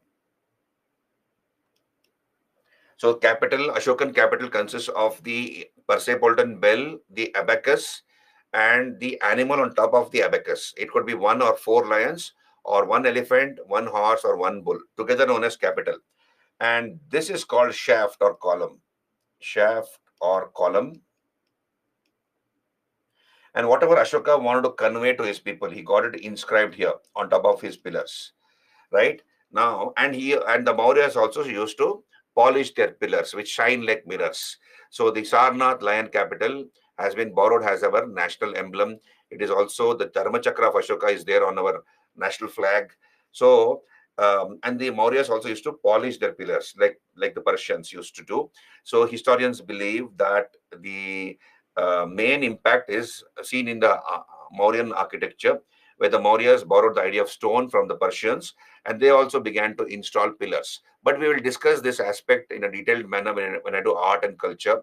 Difference between Ashokan pillars and Persian pillars, we'll discuss that later. But this is second impact. Okay. So this is number two. Number three is, you see, Persians used to keep women bodyguards called Yavanis. Yavanis. So Persian kings used to keep women bodyguards. Women are supposed to be vicious fighters. You see WWF right? So they may not be as physically strong as naturally physically strong as a male, because everybody's body, male and female body, is made in a different way. But then they're supposed to be very ferocious fighters, women. So the Persian kings used to hire or keep women bodyguards called Yavanis. The Mauryas also borrowed this idea of keeping women bodyguards from the Persians. This is number three. Number four is, of course, you have the Indian concept of ahimsa influencing the Persians. Then you have traders, merchants from either boundaries, uh, traveling across the borders. Indian traders, merchants going to Persia, and Persian traders and merchants coming to India. So there was a lot of cultural contact, trade and cultural contact between India and the Persian Empire. So this is the impact of the Persian conquest of a part of India. Are you clear?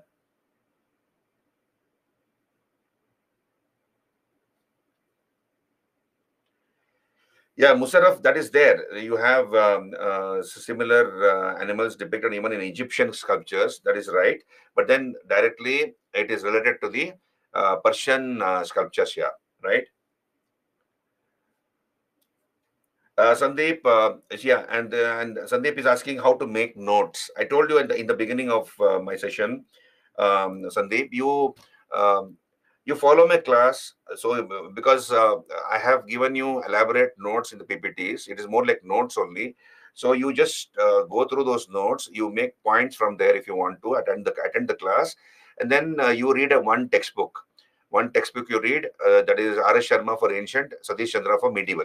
That should be more than sufficient. And then keep a track of the current affairs, Hindu and Indian Express. So that should be more than sufficient. Last 1.5 years, keep a track of the current affairs, the history section, culture section, keep updating yourself. So that is the best way to prepare. And then how to make notes, go on video, YouTube. You have how to make effective notes, how to revise, how to study effectively. There are some 5-10 minutes videos.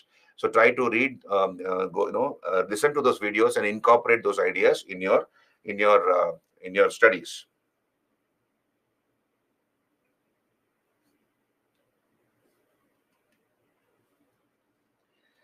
Right. Uh, Dikshit, I'll not be able to answer that question. I'll continue my class. So we'll come back here. Um, please ask me subject-related questions, please. Right. Other things the backend team will take care of. Subject-related questions you ask me. We'll come back here. Yasmin, what is ahimsa? Ahimsa is non-violence. Yasmin. Ramesh, you can see already the framework has been done by me, Ramesh. I told you at the beginning of my session, almost I would say 80-90% is covered in the class and in the PPTs. Okay, but I would be arrogant if I tell you don't read any book. That would not be correct on my part. Read one textbook and thoroughly read it. Okay, because you might not have the time to read it again, right? Because you'll be going writing the prelims, then the mains, you'll be going to interview. And I've known many candidates who have gone up to the interview, they have not got a service, and then they come back and they have to write the prelims, and they don't have the time to revise for the prelims during that gap, right? So thoroughly prepare for the prelims, and whatever you read, underline, highlight it, and that becomes your revision. Read the underlined and highlighted portions. Okay, and you might not have time again to read for the prelims thoroughly, because you will go to the next stage, mains, and that is a much more tougher segment of the examination, and then you'll go to interview. That's another dimension to the examination as such. So it's a circle, so therefore be very alert and be very careful.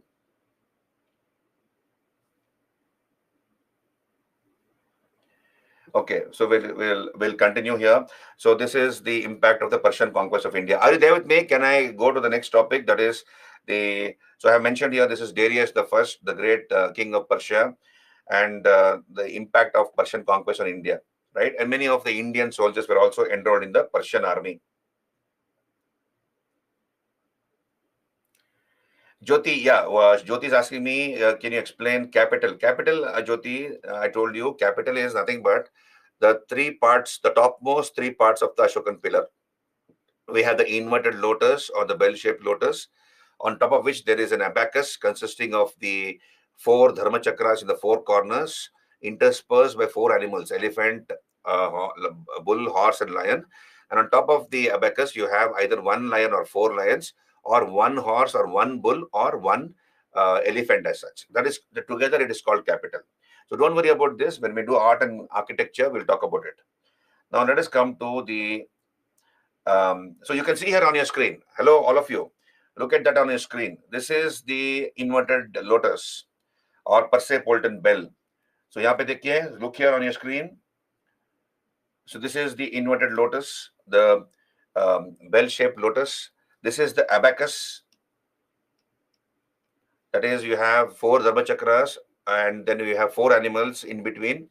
Each two dharma chakras, we have one animal. So elephant, horse, lion, etc. Then we have the Sarnath lion capital, where we have four roaring lions. Together, this together is called capital. Okay, so Persei-Polton bell, then abacus, sculpture of lion, then together called capital, and this is the shaft. Okay, we'll discuss this in detail when we do art and architecture as part of art and culture classes.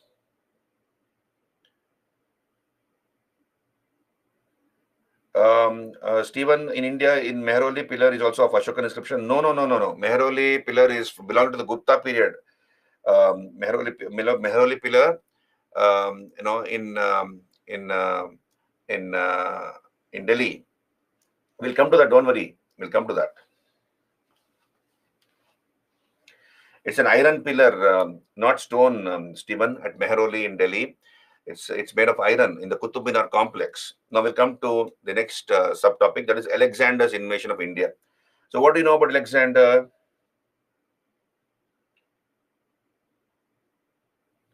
Yeah, where do horse comes from in India? That is already answered.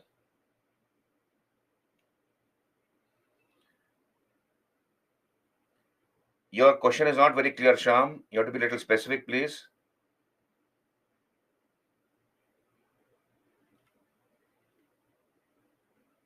Okay, Zeba, he was from Macedonia. Okay. Anything else about Alexander? Conqueror.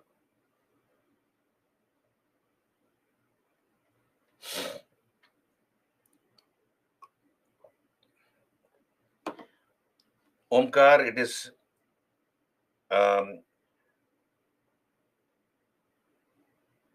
that's a student of Aristotle. Okay, now look here.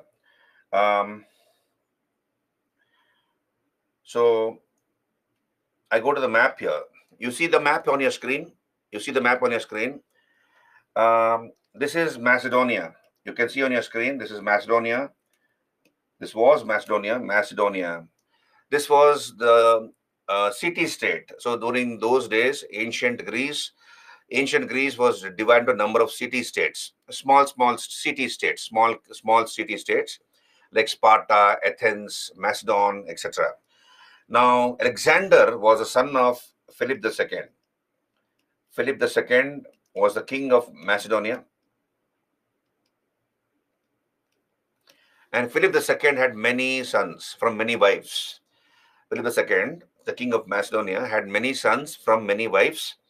Alexander was his favorite. So Alexander was one of his sons. Now, during those days, the Persians were very, very strong. You can see on your screen, Persian Empire. This is the Persian Empire.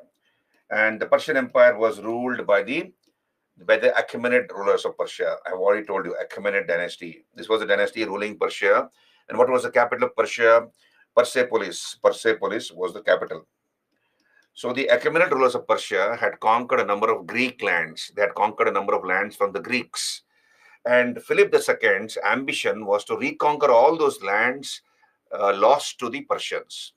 So Greeks had lost a lot of lands to the Persians. So Philip II wanted to reconquer all those areas back from the Persians. And to do that, he had organized an army. Philip II. And the main army consisted of soldiers who wielded a weapon called the sarissa.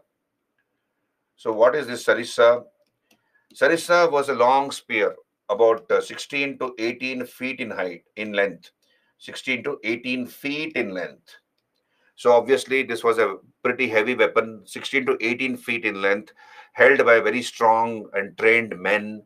Okay, and they were divided into a number of phalanxes. So this is called a phalanx. Phalanx.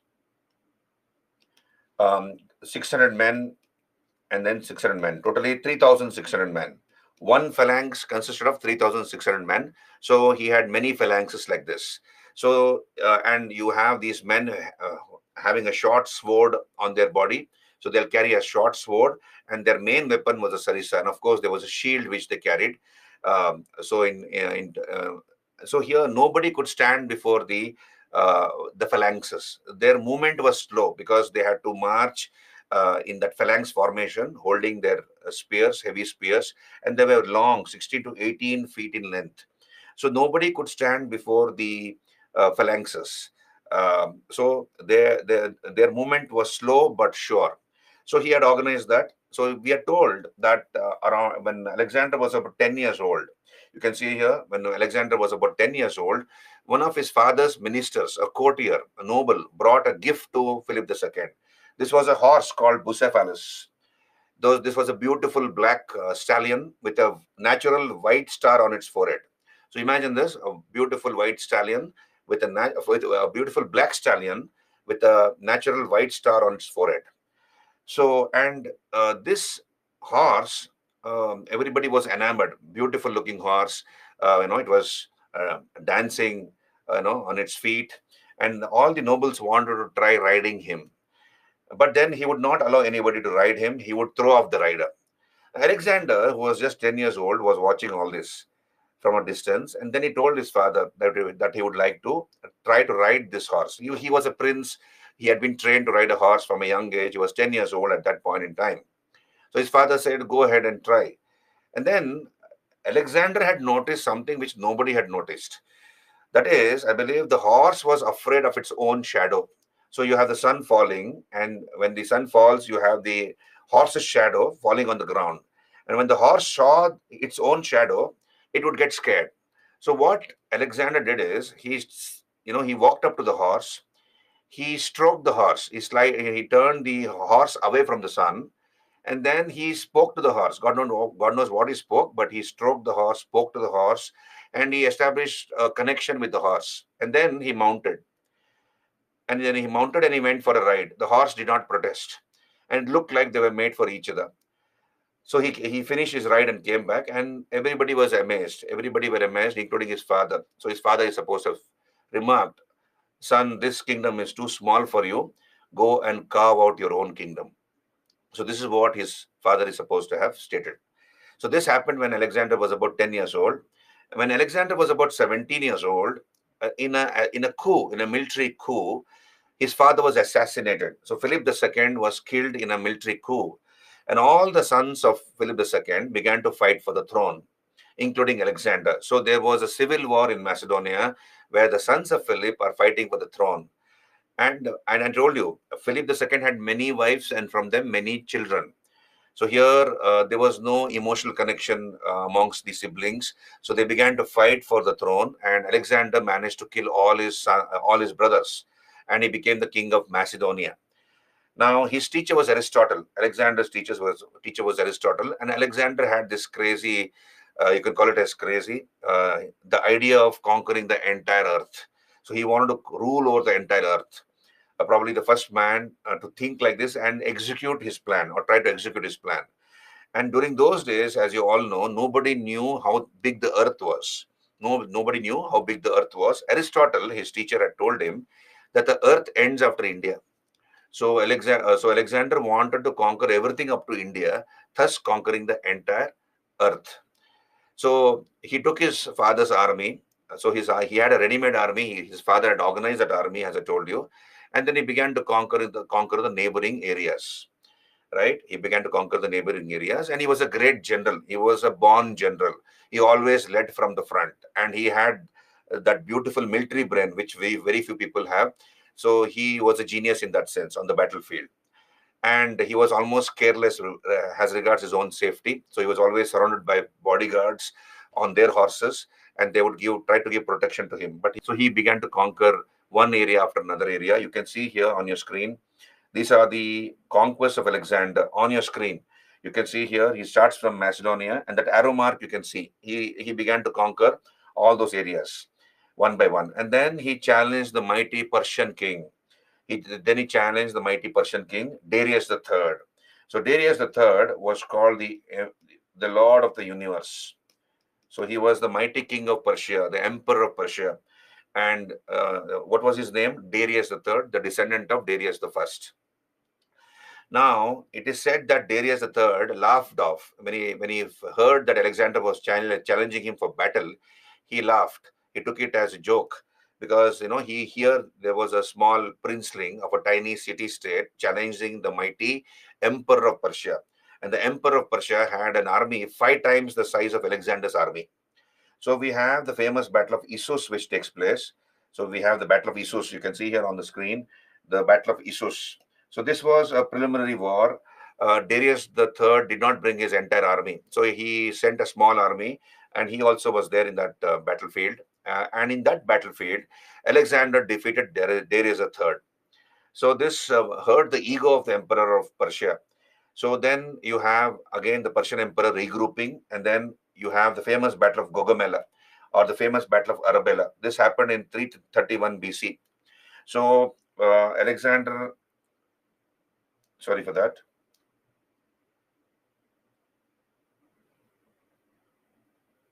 Yeah.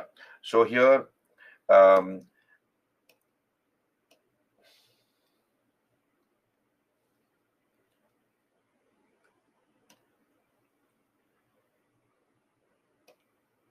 so Alexander challenged Darius III again, and you have this battle formation. You can see here on your screen. This is the army of Darius III. So Darius III is here. Darius III. This is the army of Darius III.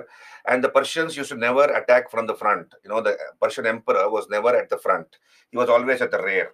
So he was sitting on a throne in the rear, okay, and he had his commanders here, right? And then his army was divided to a number of flanks.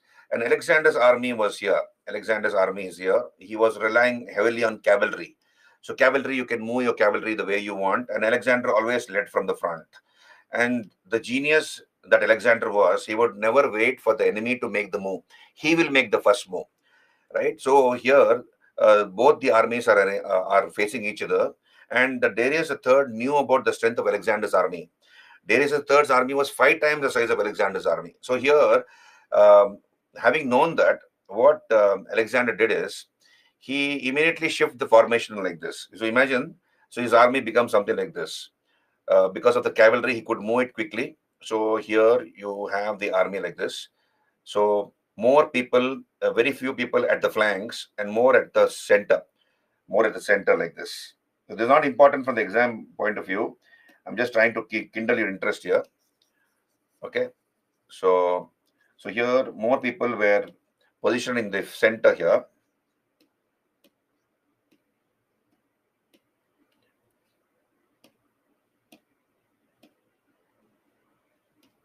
So more people were centered the position, and then in the flanks, very less people in the flanks. So most of the people are here. So his army position changed like this. So Darius, when he saw this, he ordered his army to spread out, where more people are there on the flanks and less in the center. He ordered his soldiers that they should surround the Greek army and butcher them, so that nobody escapes. So when his army became thin at the center and more people were at the flanks, you have Alexander directly attacking, right? So this is the decisive move made by Alexander. So this is, you can see here on your screen. So you can see here, this is the arrow mark. Here, this is the decisive movement made by Alexander. So this is the famous Battle of Arbela, and he began to charge in his horse in a very speedy manner, in a very ferocious manner, surrounded by his bodyguards and chosen men on his horse. So looking at the speed and the ferocity with which Alexander was riding towards him, the Persian Emperor Darius III left the battlefield. He ran away from the battlefield. And Alexander, after chasing him away, came back to regroup and continue the war. And the Persian army, many of them were killed, many of them escaped. So this was a great victory scored by Alexander. The war was over in a few hours. So that's why he's called a genius. Now, So what did the Greeks do? They entered Persepolis. They entered Persia, Persepolis, and Alexander sat on the throne of Persia. He became the emperor of Persia. So what did the Greeks do? They engaged in loot, plunder, rapine. They drank. They had parties for a few weeks, for a few months. And the Persians even now consider Alexander as a devil because he committed a lot of atrocities on the people of Persia or Iran. And in the Holy Quran, there is a shloka, there is a verse, I believe, where it says that Alexander is described as a devil with two horns. So that's what. So there is a particular episode on BBC. The BBC team has recreated the journey of Alexander from Macedonia all the way to the borders of India. It's called In the Footsteps of Alexander. If you're interested, you can go on YouTube and look at this episode. It's beautiful. It's called In the Footsteps of Alexander. In that, they show you all these things. So here, Alexander,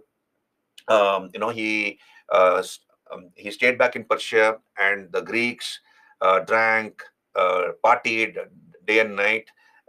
They womenized, so they did all those things. And then one night, we have one of the officers of Alexander in a drunken revelry, in a drunken party. He took a torch, a flame, and he lit fire to the curtains of the palace of Persepolis. So it was a wooden palace. So others joined in with their own torches, and they torched the palace of Persepolis, which burned down. So then Alexander moved on from Persia, and he came towards India. He enters India through the Khyber Pass. So are you there with me, all of you? Hello, can I move on? So he enters India. Yes, of course, Sandeep. That was there. Everybody did it during those days. So he moved on and enters India through the Khyber Pass. Now, when he enters India through the Khyber Pass, there were two rulers in the northwest portions of India. One was Ambhi. You can see on your screen, Ambhi, the ruler of Takshashila. Takshashila is a place in Pakistan. And then we have Purushottama, Raja Purushottama, who ruled the kingdom between the Jhelum and Chenab rivers. So here you have Alexander entering India through the Khyber Pass. So he enters India through the Khyber Pass. And we have two rulers, Ambhi, the ruler of Takshashila, and Porus or Purushottama. So he's called Porus by the Greek historians. See, Alexander did not come alone. He came along with many historians like Callisthenes. And these historians who accompanied Alexander's army give us documentary evidence of Alexander's wars, which he fought from Macedonia all the way to the borders of India and back up to Babylonia, where he died. So we get first-hand evidence of his wars. So Callisthenes tells us that there was Ambi, who was the ruler of Takshashila, and Porus, who ruled the area between Jhelum and Chenab rivers, and they were enemies. So what Ambi did is, when Alexander came very near to his kingdom, he submitted before Alexander. He gave him 3,000 sheep. 3,000 sheep was gifted to Alexander by Ambi to feed the army of Alexander. And he submitted before Alexander. So Alexander, accepted him as his friend, accepted him as a friend. And then Ambi filled up the ears of Alexander against Purushottama. So here Alexander wanted to fight against Purushottama, the enemy of Ambi. But then the river Jhelum was in spate, that is, it was in floods. The river Jhelum, it is called Hydaspes. The Greeks call it as Hydaspes. So here the river Jhelum was in spate or in floods. In the dead of the night, in the middle of the night, the flood waters receded, and Alexander was able to find a small gap, and he crossed over. He crossed the river Jhelum with his army. So in the middle of the night, there was a battle. This is known as the Battle of Hydaspes. So you have Raja Purushottama. So we have Greek sources. They say that he was 3.5 cubit in size. 3.5 cubit is about 6.8 feet in height. Okay, 6.8 feet in height, hugely built, and very strong king who never cared for Ambi and never cared for Alexander or anybody. So in this Battle of Hydaspes, you have Alexander's horse, Bucephalus, which was trampled to death by Porus's elephant. So Porus's elephant trampled Bucephalus to death. And you have the Greeks, they were encountering elephants for the first time. They had never seen elephants in the army of their adversaries till now. So the horses began to jump, they began to prance. They were trying to run away because the elephant, these are all war elephants. So Porus had an army of 200 elephant corps. So 200 elephants were there in his army, and the Greeks were encountering elephants for the first time. And they were war elephants. They make them drink before the war. They are armored elephants. So what do they do? They will trample the soldiers. They will trumpet. They will catch they will even trample the horses. And with their trunks, they can fling anybody, including the horses. So they created a lot of confusion in the army of Alexander when the battle began, and a section of Alexander's army began to run away. So Alexander was a great general. He had fought many battles and defeated kings whose armies were many times the size of his own army. So he quickly regrouped. He regrouped his soldiers, and then he ordered them, take your sarissas and you go behind the rear of the elephant and you poke them. You stab them from the rear, and then you shoot your arrows at the eyes of the elephant. So, having given this order, the Greek soldiers and the archers began to do this. They began to spike the elephants with their sarissas and began to shoot arrows at the eyes of the elephants. And the elephants were mad with rage. They did not bother who was their enemy or who was their friend. They began to trample their own soldiers. And all this while, Alexander was sitting on his other horse. He sat on another horse because Bucephalus had been stamped to death, trampled to death by Porus's horse, and he was watching Porus fight. And Porus was fighting bravely, killing a number of Greek soldiers and officers. But they were ultimately, Porus was defeated. He was outnumbered and defeated. And then he was brought before chains. Alexander was sitting on Porus's throne, and he was brought before chains. You have blood stains, wounds, war wounds on the body of Porus or Purushottama, and he was brought before Alexander. And Alexander, who was already impressed with his bravery, is supposed to have asked him one question: how should I treat you? How should I? What do you think? How should I treat you? And without battling an eyelid, Purushottama is supposed to have replied, the way one king treats another king. The way one king treats another king. So Alexander was very impressed with his answer. He got up from the throne. He came down. He ordered his soldiers to remove the chains of Porus, and he embraced him. And they became friends. He gave back the kingdom of Purushottama back to him. And then Alexander moved on. Alexander moved on, and he comes up to the river Bias, the Hyphasis. The Greeks call the river Bias as Hyphasis. You can see the Hyphasis. So across the Hyphasis was the army of the Nandas. So you have Dhanananda. Dhanananda was a Nanda king. And what was the strength of the Nanda army? 2 lakh infantry. They had an army of 2 lakh infantry. 60,000 chariots, 9,000, some books say 6,000 to 9,000 war elephants. Here, 200 elephants had made Alexander's army drink water. The Nanda army had an elephant corps of 6,000 to 9,000 elephants. And we have a Jewish historian. His name is Joseph Ben Gurion. Joseph Ben Gurion tells us that when the Greeks heard the strength of the Nanda army, it sent a shrill through their spine. So they became scared. They were scared really when they heard the strength of the Nanda army. But either way, Western historians don't agree to this. There was a rebellion now. There was a rebellion in the army of Alexander because his soldiers had been fighting for eight continuous years.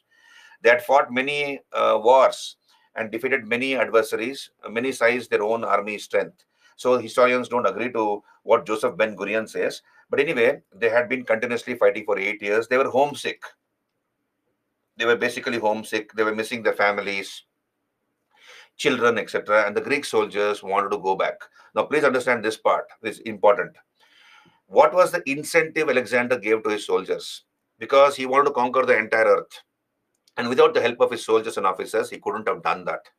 So the incentive Alexander gave his soldiers was every new area conquered meant that the soldiers can establish relationship with the local women of that area. So every new area meant a new woman or a female for that soldier. So that was the type of incentive he gave. And his soldiers had bought it initially. So wherever they went, they brought death, destruction, rapine. But now, after 8 years, they had it enough because they were really missing their homeland, their families, children. So what the Alexander is supposed to have pleaded, goaded them, pleaded, but then they would not relent. And ultimately, the man who had never seen any defeat had to accept defeat from his own soldiers. So what did Alexander do? He divided his army into two parts. One part he kept under his commander called Nearchus. So Nearchus was given the command of one section of his army, and he ordered Nearchus to take his army, that part of the army, through the sea route back to Macedonia. You can see here on your screen. So I'll directly go to the map here. On your screen, you can see this is the map to the right of your screen. And the Indus River is here. To the right of your screen, you can see we have the Indus River here, right? So he told Nearchus, you take the army to the sea route, right? Like this. And then on the way, you mark all the potential harbors, right? So here Nearchus took one part of Alexander's army on boats and ships, and then he sailed via the Euphrates. He goes up to the river Euphrates, and then he goes to Greece. He goes to Macedonia. Up to Euphrates, they travel by the sea and the river, and then they overland. They travel to Greece. Alexander himself, with the other part of his army, fought his way through the northwest portions of India. So you have the republics in the Punjab. So northwest portions of India, we had republics ruled by small kingdoms. And he fought his way through the republics of the Punjab. And these republics were not keeping quiet. They were attacking the rear of Alexander's army, trying to loot and plunder. So he fought his way with great difficulty through the republics of the Punjab, and then he went out of India. But then he landed in a desert in Pakistan. There's a desert in Pakistan, which the Greeks called Gedrosia Desert. So they got lost in this desert for how many days? 60 days.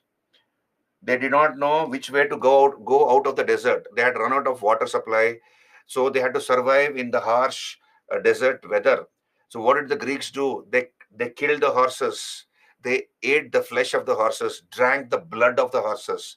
And then there are some tubers and roots which contain water under the soil. So they were able to dig them out, and somehow they survived for 60 days. And ultimately, Alexander went out of the desert with his army. He lost a lot of soldiers and animals on the way, but then he was able to reach Babylonia in Iraq.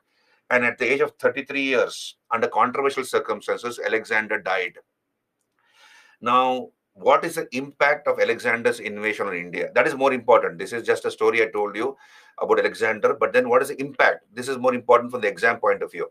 Now, first of all, did it have an impact at all? So, because you see, many of the Indian books, many of the contemporary Indian sources never mention about Alexander. He came up to the borders of India and he went away, and nobody noticed him.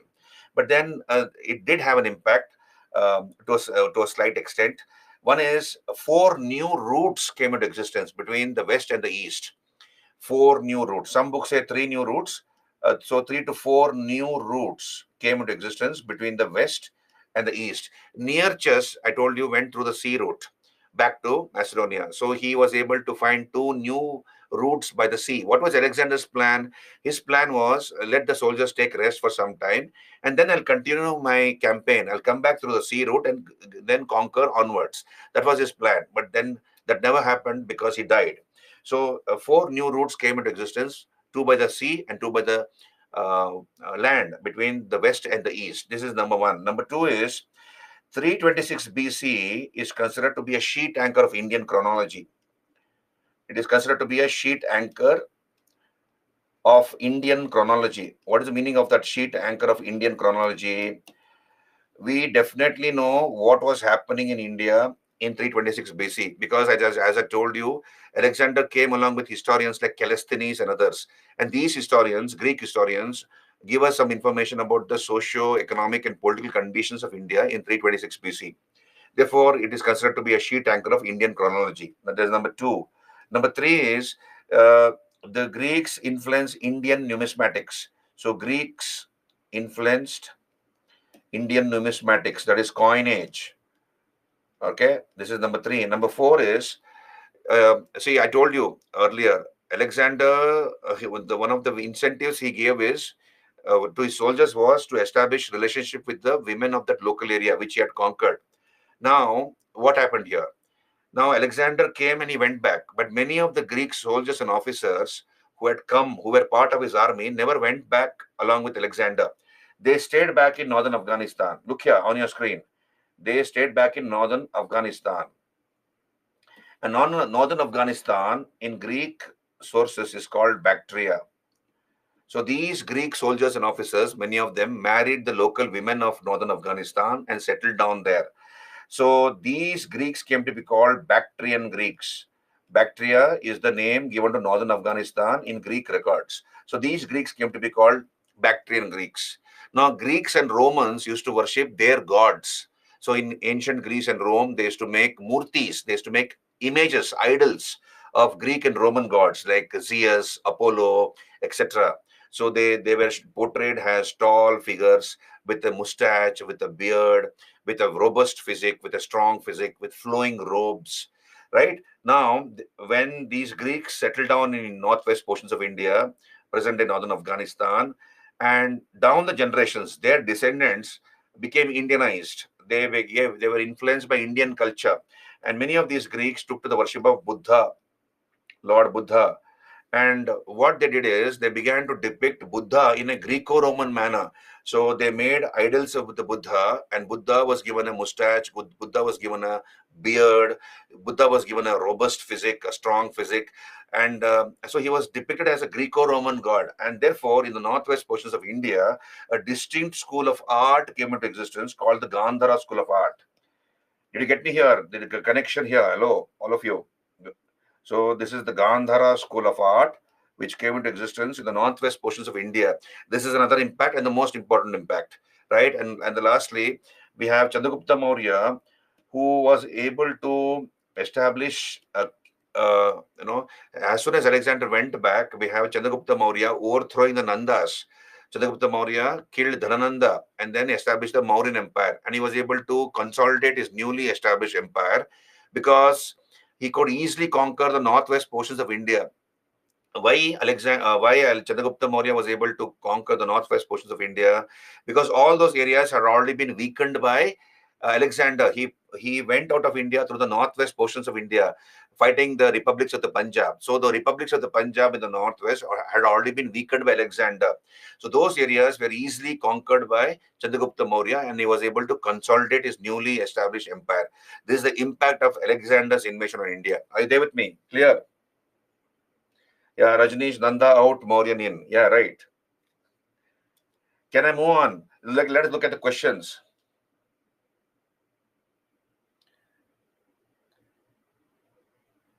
See, Sham, the language was Sham is asking which language they spoke and which gods they used to used to pray to. So we'll come to that. Obviously, you have the Vedic culture was there, so the Vedic gods were worshipped. So that answers one part of the question. And of course, you have other systems of philosophy which existed, right? So many philosophies did not believe in the existence of God.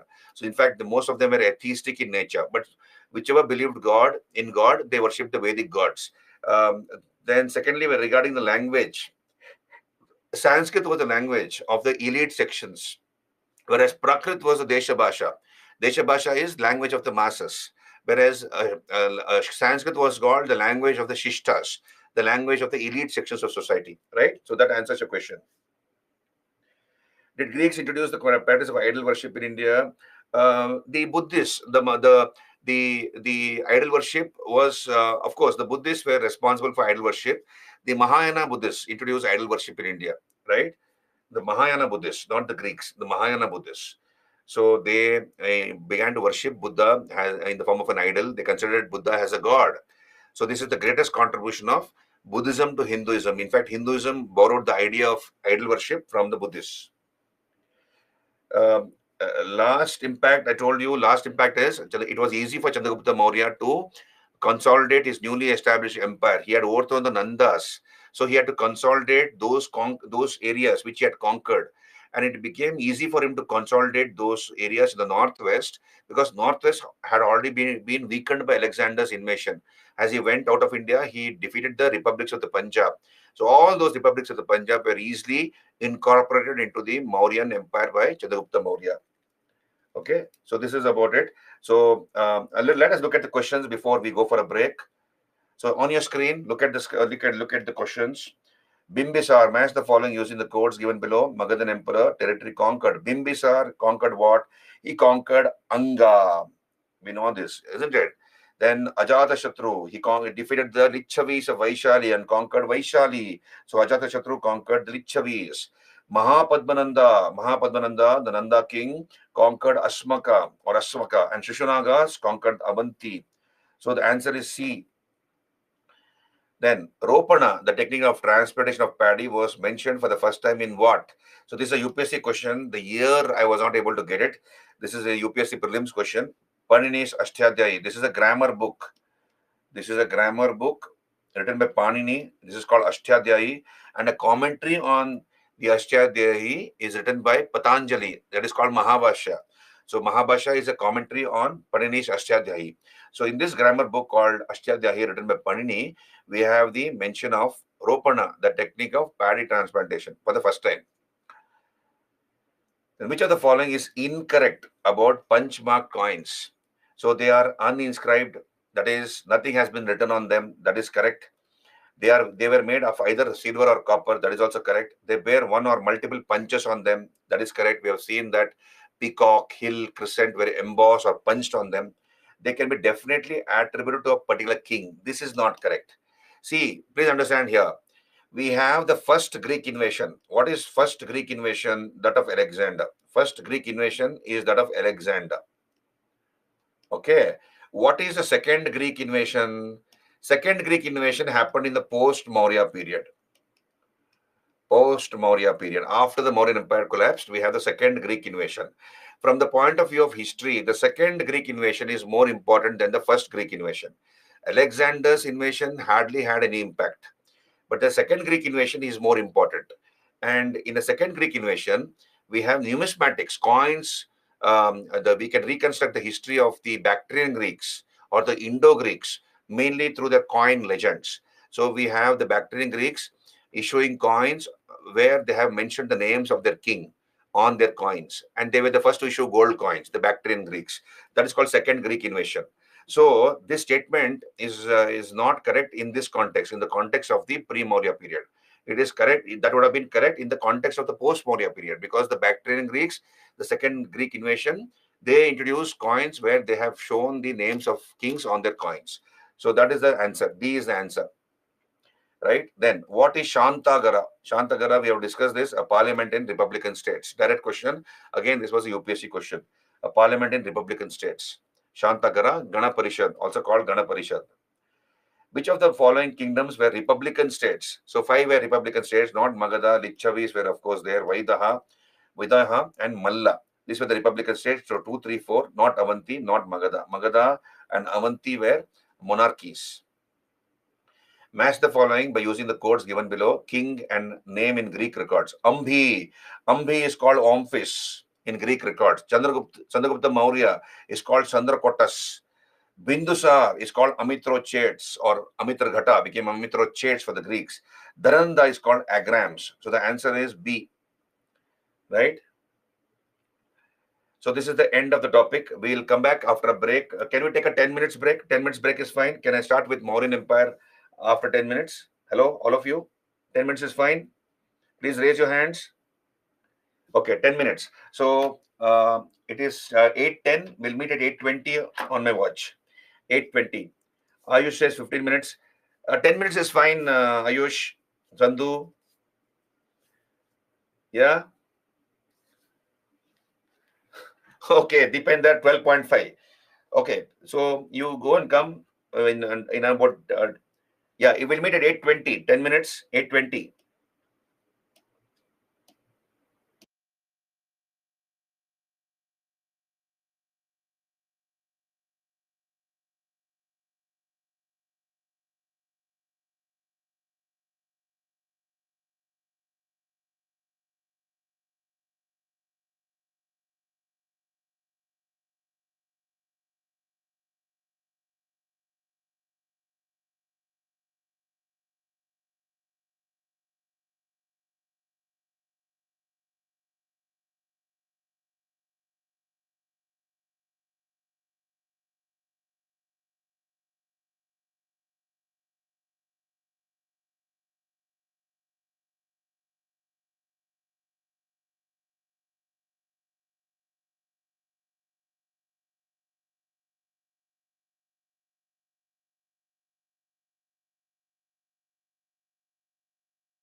Good morning once again.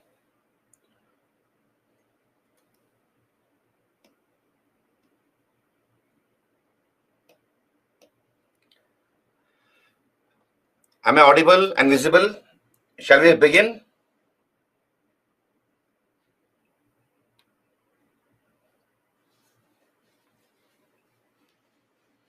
Yeah, Manpreet, I told you. Later Vedic period, it is the later Vedic literature. And pre-Maurya period, particularly about the Mahajanapadas, we have the Anguttara Nikaya. The Anguttara Nikaya talks about, gives us a list of these Mahajanapadas, and we have, this is the main source of information. Yeah, coins were first introduced by the Indo-Greeks. Roshan will come to that. Who was Megasthenes? Will come to that. Just hold on. So let us talk about the Mauryas, the Mauryan Empire. Satyam, sheet anchor is, we definitely know 326 BC what was happening in India, because we have historians like Callisthenes and others who give us a lot of information about the contemporary socio-economic and political conditions of India at that point in time when Alexander came into the country. So that's why it's called sheet anchor of Indian chronology. Zeba, Rathamushala is, I told you, Rathamushala, Ratha is a chariot. So chariot, the wheel was fixed with something like a mixie blade.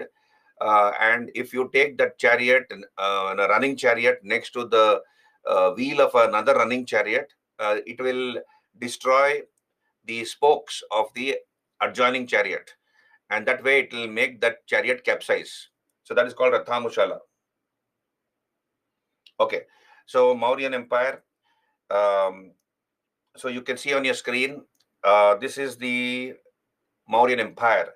This was the first pan-India empire. The Mauryas ruled the entire country from parts of Afghanistan to the river Kaveri and even the deep south. You can see the deep south. What is the deep south? The deep south is where you have the Tamil kingdoms, the Cholas, Cheras, Pandyas, were also indirectly ruled by the Mauryas. Now, so the Mauryas ruled from 321 to 184 BC. That is a period of 137 years. And that is 90 plus 47. Now look here on your screen. 90 is the rule of the first three Mauryas.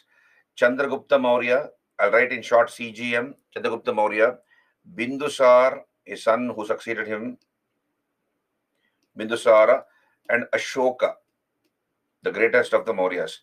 These three Mauryas, Chandragupta Maurya, Bindusar, and Ashoka, ruled for 90 years. After Ashoka, we had weak successors.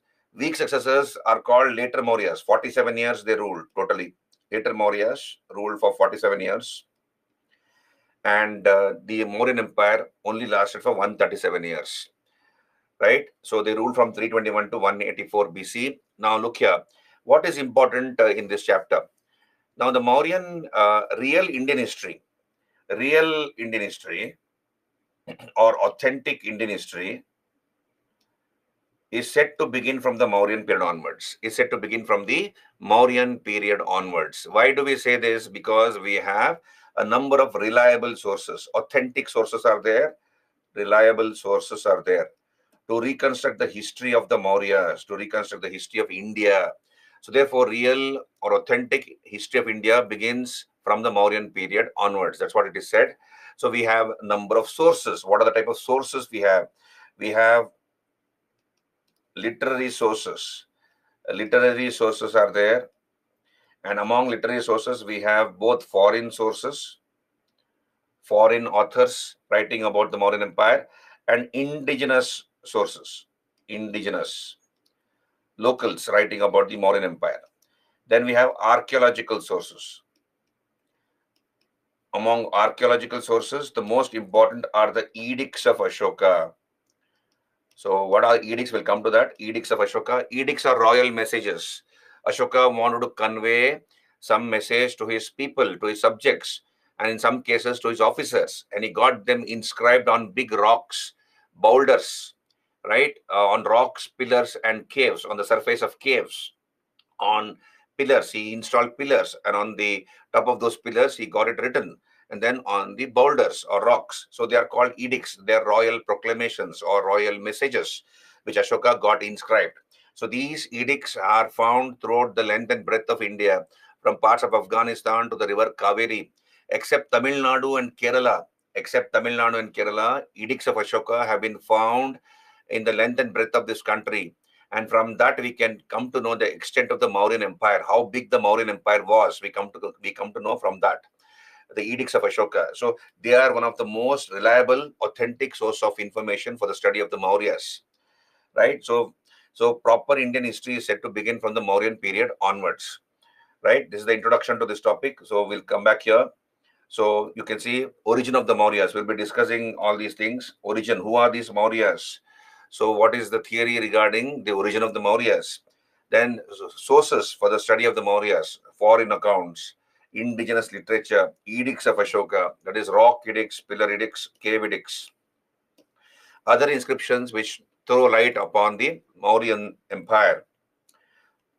Then we'll talk about the political history, Chandragupta Maurya, Bindusar, Ashoka, then the later Mauryas, that is the successors of Ashoka. Who are these later Mauryas? Then everything about Mauryan administration, administrative division of the empire, how the empire was divided into various provinces, subdivided to districts, and so on and so forth. What about the central administration, the important officials manning the central government? Then the accounts of Megasthenes. Who was this Megasthenes? What is the information he gives about the Mauryan empire? Then Mauryan society. How was the Mauryan society like? How was the Mauryan economy like? Art and architecture, I will not be doing. That will be covered as part of art and culture. Art and architecture of the Mauryas will be covered as part of art and culture section. So I'll be skipping that. Then various theories as regards the decline of the Mauryas. Why did the Mauryan empire decline? What is the reason for that? So various theories we'll discuss, and then questions which have appeared from this chapter in the UPSC prelims. Right? Now we'll come back here. So you have the Mauryas ruling the entire subcontinent, Indian subcontinent. You can see here on your screen. So they ruled from parts of Afghanistan, to the river Kaveri.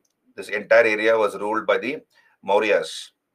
So this is the natural transition of the Magadhan Empire. We have the Haryanka dynasty.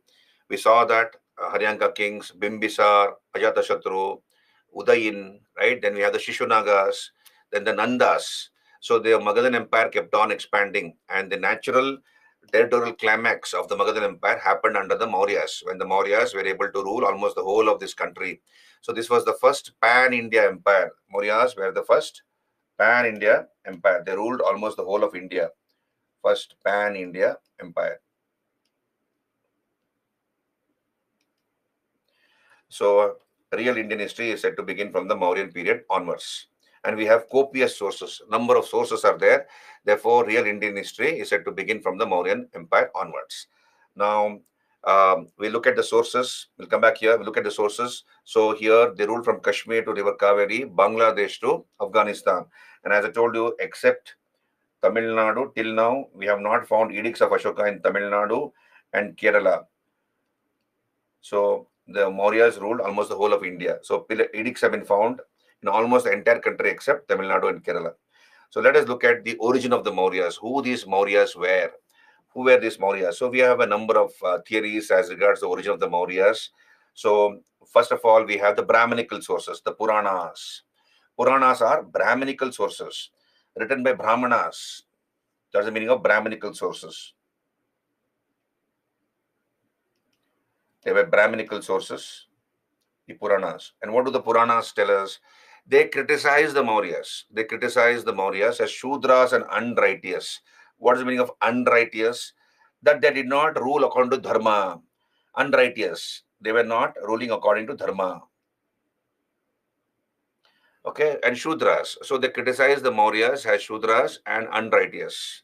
Now, historians don't agree to this opinion given in the Puranas as regards the Mauryas.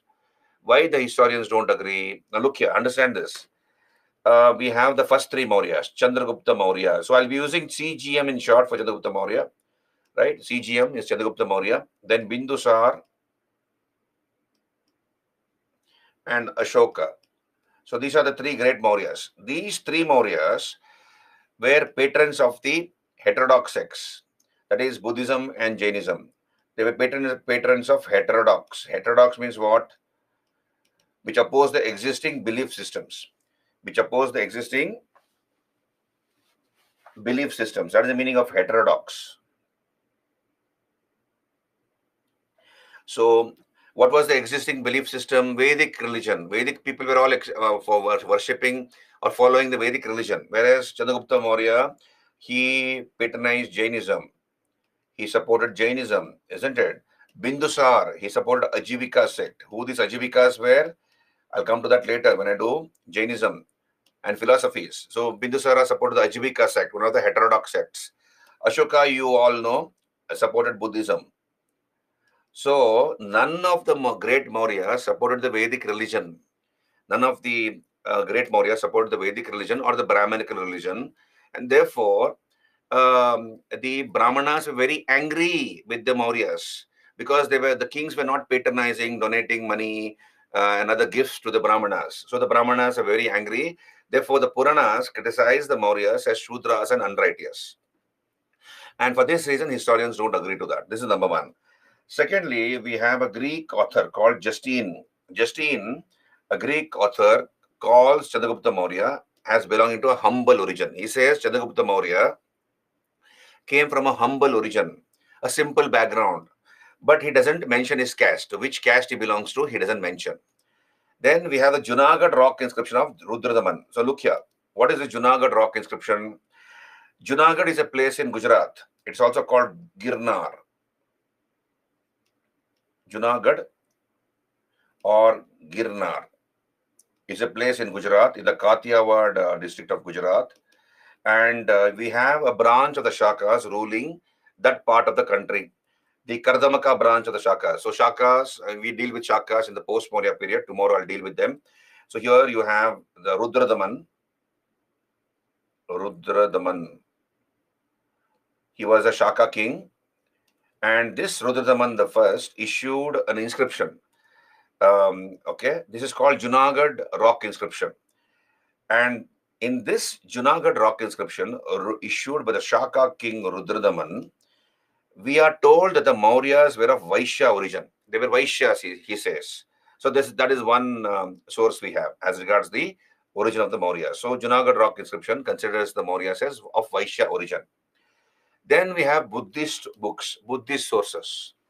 Buddhist books elevate the social position of the Mauryas. They say, the Buddhist sources tell us, that the land where the Mauryas came was full of peacocks.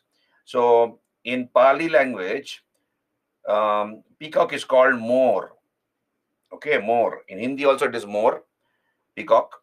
So the land where the Mauryas came was full of peacocks, I believe. They were peacock tamers. They were peacock tamers, or they used to keep peacocks. So they were peacock tamers, and the word Maurya is from the word Moria.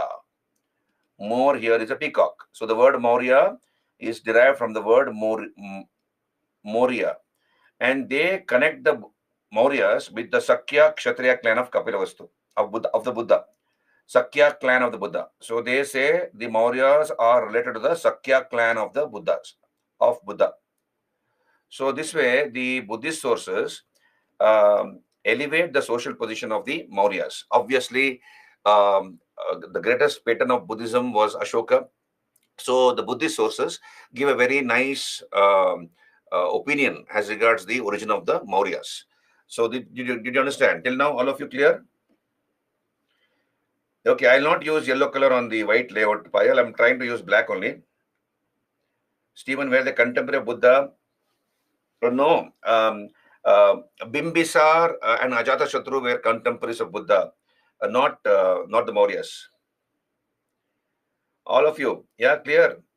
Stephen, Bimbisar and Ajatashatru were contemporary to the Buddha. Okay, let me move on. Clear? Can I move on? Okay. Now, so the Buddhist sources elevate the social position of the Mauryas. Then we have another theory which says that the word Maurya is from the word Mura. Now understand this. The word Maurya is from the word Mura. Now who was this Mura?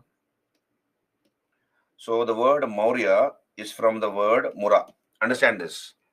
Now we have one source tells us that Dhanananda. Who was Dhanananda? Dhanananda was the last Nanda king. So he had a concubine or a keep called Mura. So Mura was the concubine of Dhanananda. And through Dhanananda, Mura gave birth to a son who was called Chandragupta. And this, since she gave birth to a son, so she was a dasi. Dasi means a slave. So she was a slave woman. Mura was a slave woman. And in ancient Indian law, if a slave woman gave birth to a son to her master, that way she can regain her freedom. This was ancient Indian law. If a dasi woman or a slave woman gave birth to a son to her master, she can regain her freedom that way from his clutches. So Mura gave birth to a son who was named Chandragupta, and the word Maurya is from the word Mura. Right? This is one theory. And here it seems to be very similar to Justin's theory. Justin says Chandragupta Maurya belonged to a humble origin, but to which caste he belongs to, he doesn't mention. Now, how do we conclude this origin of the Mauryas? We can conclude by saying, historians conclude this way. They say that Chandragupta Maurya belonged to a humble origin, but to which caste he belonged to, we don't know. He belonged to a humble origin, but to which caste he belonged to, we don't know. So, did you understand? Are you clear with me? Are you there with me? Clear? So, can I move on? Okay. So, this is the origin of the Mauryas. Then we come back here. Third point, Zeba. Junagadh rock inscription. I said Junagadh rock inscription was issued by a Shaka king called Rudradaman.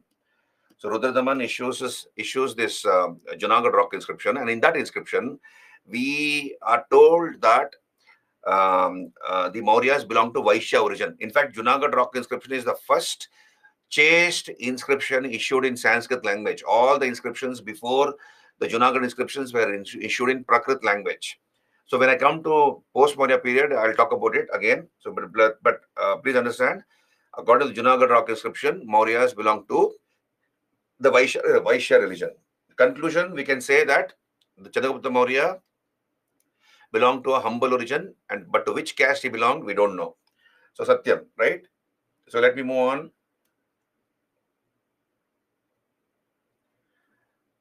Nanda, Rajneesh, Dhanananda caste. Nandas were supposedly Shudras.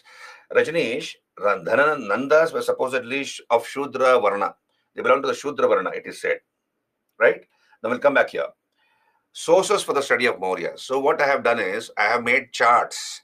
So it becomes very convenient for the students to remember and absorb things, and it also becomes easy for me to put things in the right perspective.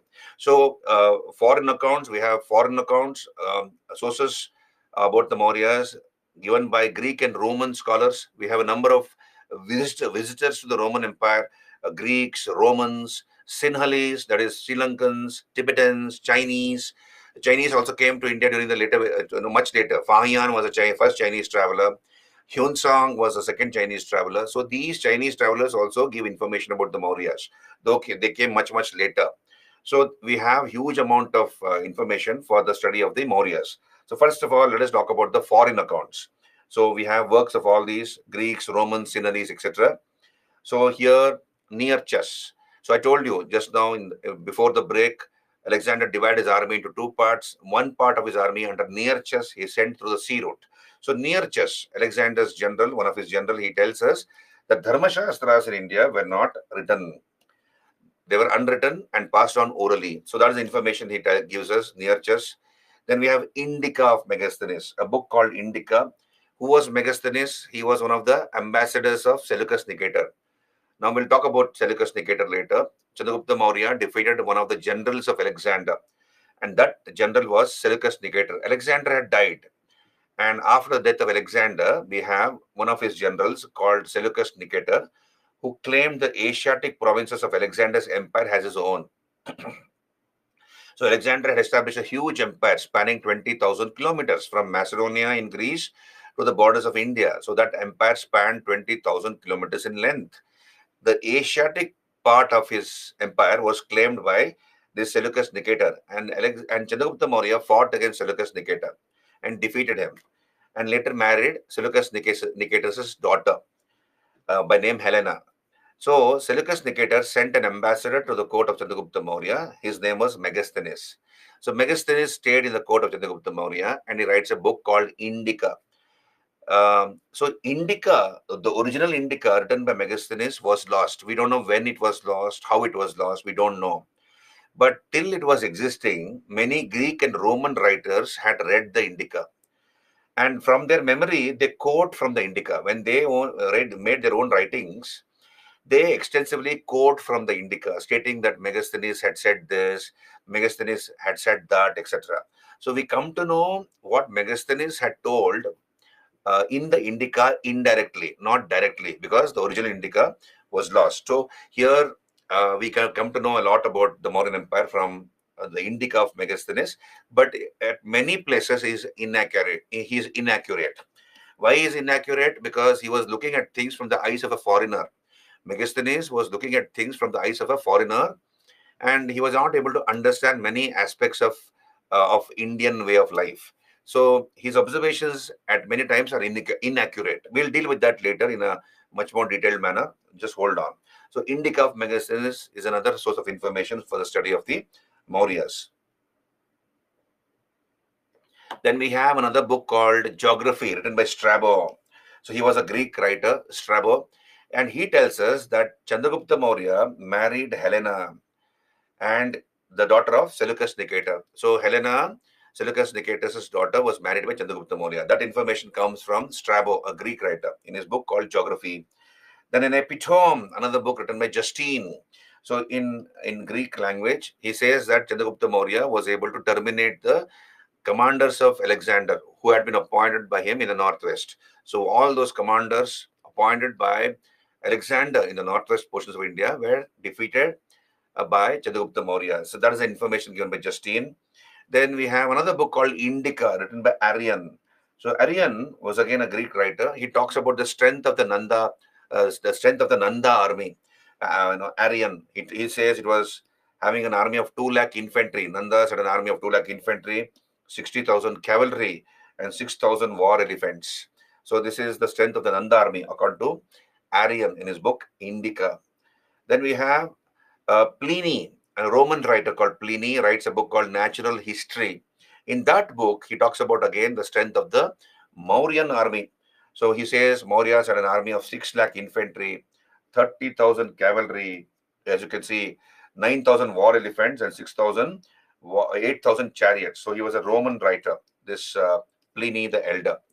He writes a book called Natural History. Then we have Chinese accounts. Fahian, first Chinese traveler to come to India. First Chinese traveler to come to India was Fahian. First Chinese traveler. He came during the Gupta period. Guptas ruled from 275 to 550 AD, the Guptas. So Fahian comes during the rule of Chandragupta II, Vikramaditya. So Gupta king, Chandragupta II. And Fahian talks about the Mauryan monuments.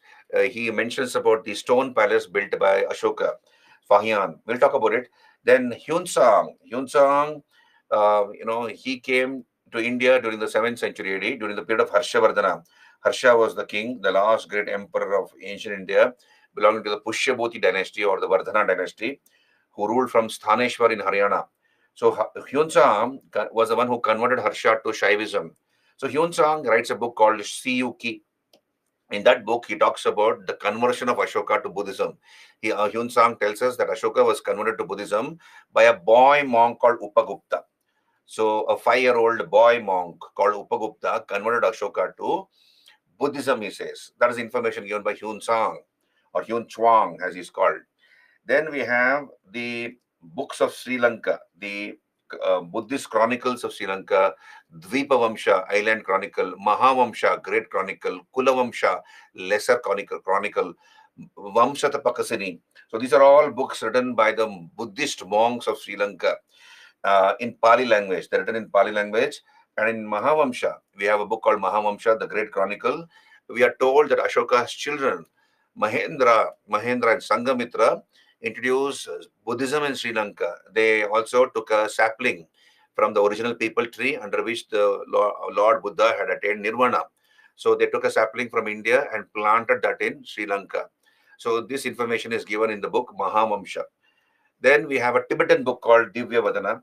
So it says that um, um, it talks about Ashoka and it is written in the Tibetan language. So these are the foreign sources for the study of the Mauryas. Megasthenes and Seleucus Nicator, they are two different subjects, Divyani. We'll come to that. Please explain Mura again, Satyam. Okay, so Mura, you look here. Mura was the concubine or the keep of Dhanananda. She was the keep of Dhanananda, concubine, and or the keep. And in ancient India, the law was made in such a manner that if a Dasi woman, a slave woman, gave birth to a son to her master, that way she can regain her freedom. So Mura got a son from Dhanananda called Chandragupta, and the Maurya, the suffix Maurya is from the word Mura. So Chandragupta was named Chandragupta Maurya, and the word Maurya is from the word Mura, according to one source, right? That is what it is, Satyam. So we have looked at the foreign sources, literary sources for the study of the Mauryas. Let us come to the indigenous sources. Among the indigenous literary sources, the most important, of course, is the Arthashastra written by Kautilya, also called Chanakya, also called Vishnugupta. So there are three names or two other names for Chanakya, Vishnugupta, or Kautilya.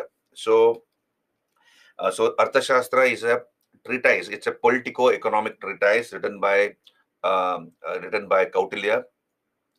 He was existing during the Mauryan period, during the period of Chandragupta Maurya, and he is supposed to have assisted Chandragupta Maurya to overthrow the Nandas.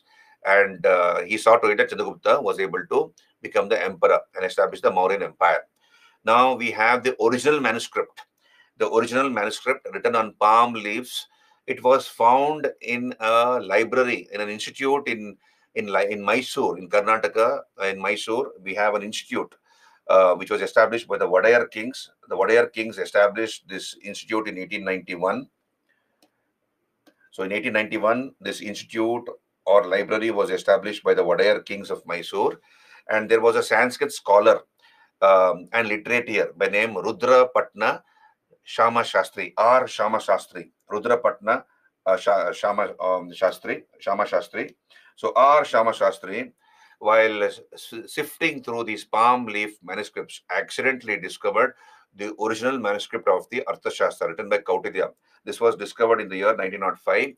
So what did Shama Shastri do? He rewrote, he copied all that in palm leaves, and then he got it published later in 1915. So by 1909, he completed that work of copying this work, and by 1915 he perfected it. So he published it. He got it published. So this Oriental Library or this institute is part of the University of Mysore. Okay, and you have a huge cache of palm leaf manuscripts. Almost 20,000 palm leaf manuscripts are there in the library of the University of Mysore. University of Mysore was established by the Wadayar kings in 1916.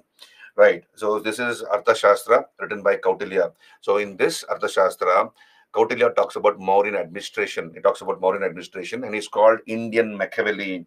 So Machiavelli was an Italian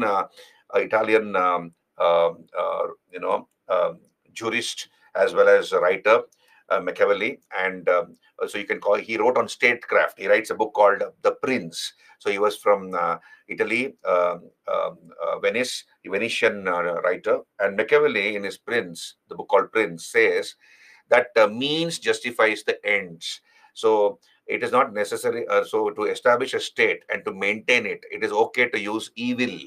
Evil is okay to establish a state and to maintain it. So the word Machiavellian is connected with duplicity, cheating, all those things. So even nowadays, so he's called Indian Machiavelli. So Kautilya also thought likewise. The means doesn't matter. The end is important. The end is the interest of the state, the interest of the king and the state, and the people living in that kingdom. So the means adopted doesn't matter. So Kautilya, therefore, is also called Indian Machiavelli for that reason. Then this is the most important source, indigenous literary source for the study of the Mauryas. Apart from that, we have the Mudra Rakshasa written during the Gupta period by Vishakadatta. So Vishakadatta writes a book called Mudra Rakshasa. In that book, we have something called what is known as the Mauryan Revolution. So he talks about the Mauryan Revolution. What is this Mauryan Revolution? Let me throw light upon it now. What is Mauryan Revolution?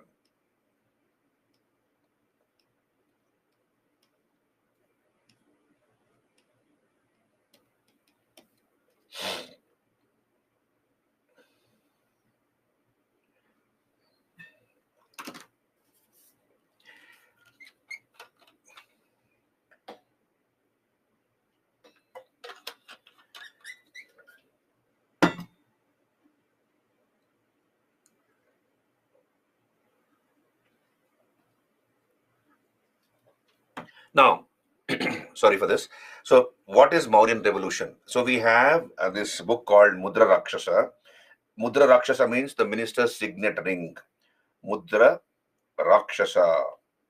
Mudra Rakshasa,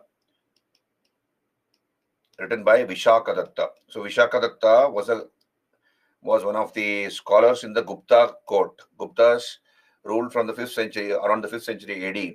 So he talks about the Mauryan Revolution. What is Mauryan Revolution? How Chandragupta Maurya came to power. That's what he talks about. That's called Mauryan Revolution. So what does he say in this Mudra Rakshasa, Vishakadatta? Vishakadatta tells us that Chanakya, there was a minister called Chanakya in the court of Dhanananda. The last Nanda ruler was Dhanananda. So there was a minister in the court of Dhanananda by name Chanakya. Now we have seen this. Alexander came in 326 BC and he went back.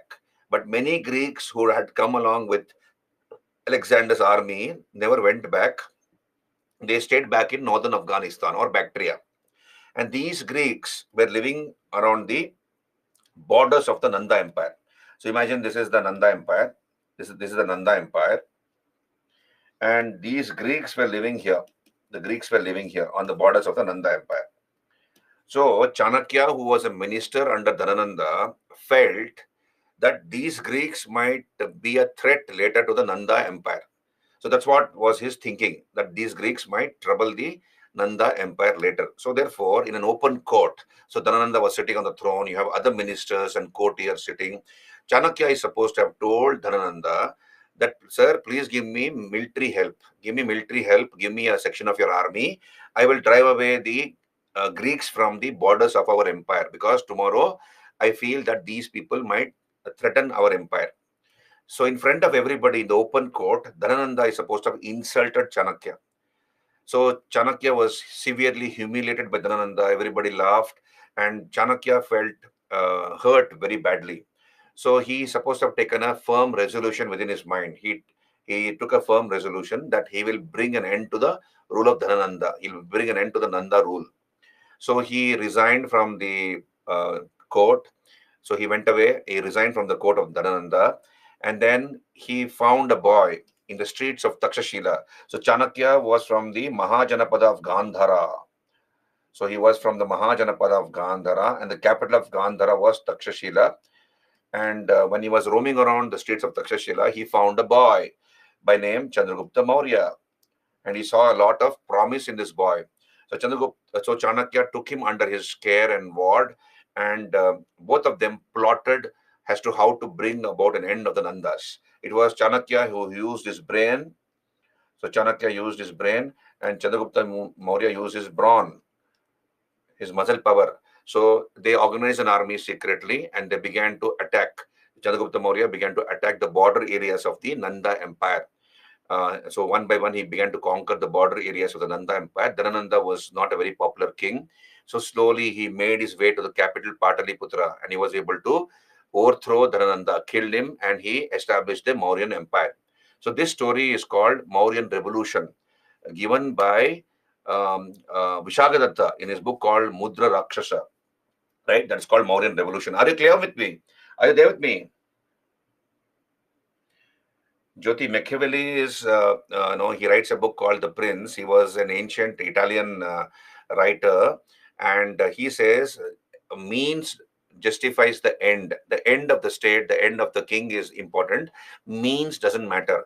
Even if it is necessary to use evil, duplicity, cheating, all that doesn't matter. All that is fine as far as the security and the interest of the king and the kingdom and its people are taken care of. That's what he said, right? So we'll move on. We have another book called Harsha Charita. Harsha Charita is the biography of Harsha written by Bana. Bana Bhatta. Bana Bhatta was the court poet of Harsha. And Harsha Charita is the biography written by Bana. In that Harsha Charita, Bana talks about the decline of the Mauryan Empire and how the last Mauryan king, Brihadratha, was assassinated by his own commander-in-chief called Pushyamitra Sunga. So we'll come to that. Brihadratha was the last Mauryan king, and he had a commander called Pushyamitra Sunga. So Pushyamitra Sunga was the commander, Senapati of Brihadratha, and he was very ambitious, this Pushyamitra Sunga.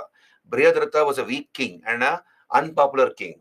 So in front of the army, we are told that Pushyamitra Sunga killed Brihadratha, ended the Mauryan rule, and established the Sunga dynasty. This story is given in Bana's Harshajarita, right? Then apart from this, we have the Rajatarangini, which talks about the history of Kashmir. The Rajatarangini, written by Kalhana. So Kalhana writes the history of Kashmir up to the 12th century AD, from ancient times to the 12th century AD. So in this history of Kashmir, written by Kalhana, called Rajatarangini, we are told that Kashmir, Mauryas ruled over Kashmir, and the city of Srinagar was built by Ashoka. The city of Srinagar was built by Ashoka. Then we have Brahminical sources, the Puranas. The Puranas are Brahminical sources.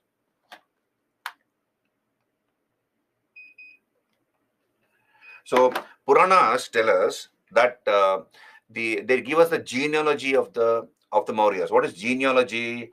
Genealogy means the family tree, who was the founder, then the kings who followed after the founder. So genealogy of the Mauryas is given by the Puranas, and the Puranas are the ones who call the Mauryas as Shudras and unrighteous. I've already looked at that. Then Jatakas, they are Buddhist sources, Buddhist books, which talk about the 550 previous lives of the Buddha. So when we talk about Buddhism, we'll talk about Jatakas also. So they talk about the socio-economic conditions of the Mauryas, the Jatakas, which are Buddhist books. Then we have a book called Parishishta Parvan, written by Hemachandra. Hemachandra was a scholar in the Solanki court. We have the Chalukyas of Gujarat. Chalukyas of Gujarat. They're also called Solankis. Solankis. So they ruled in the 12th century AD. And in the court of the Solanki king, Jayasimha Siddharaja, we have a scholar by name Hemachandra. Hemachandra writes a book. He writes many books, but one book is Parishishta Parvan. In that book, he talks about the schism in the Jain Sangha. That is how the Jain Sangha got divided into Digambar and Shwetambar. And he talks about what are the reasons which led Chandragupta Maurya to migrate to Karnataka, to a place called Shravana-Belagola. So we have a place in Hasan district of Karnataka called Shravana-Belagola. So Chandragupta Maurya went away from Patliputra along with other Jain monks to this place called Shravana-Belagola. This is in the Hasan district of Karnataka. And there he committed Sallekhana, Hasan district of Karnataka. So we have Chandragupta Maurya committing Sallekhana. What is Sallekhana? Voluntarily giving up food until one dies. Why do we consume food? Because we are hungry. We want to stay alive. So Mahavir, the founder of Jainism, he recommended Sallekhana. The best method to die is Sallekhana. That is voluntarily giving up food until one dies. So that's how the Jain monks and nuns, even now, the Jains, Munis and nuns, they die like this by committing Sallekhana. They slowly starve themselves to death. And the Jain community gives a lot of respect to these people who die like that, even now. So Chandragupta Maurya went away to Shravanabellagola. He stayed there for many years, and then he committed Sallekana and died there. So this information is given by Hemachandra in his book called Parishishta Parvan. Okay, right.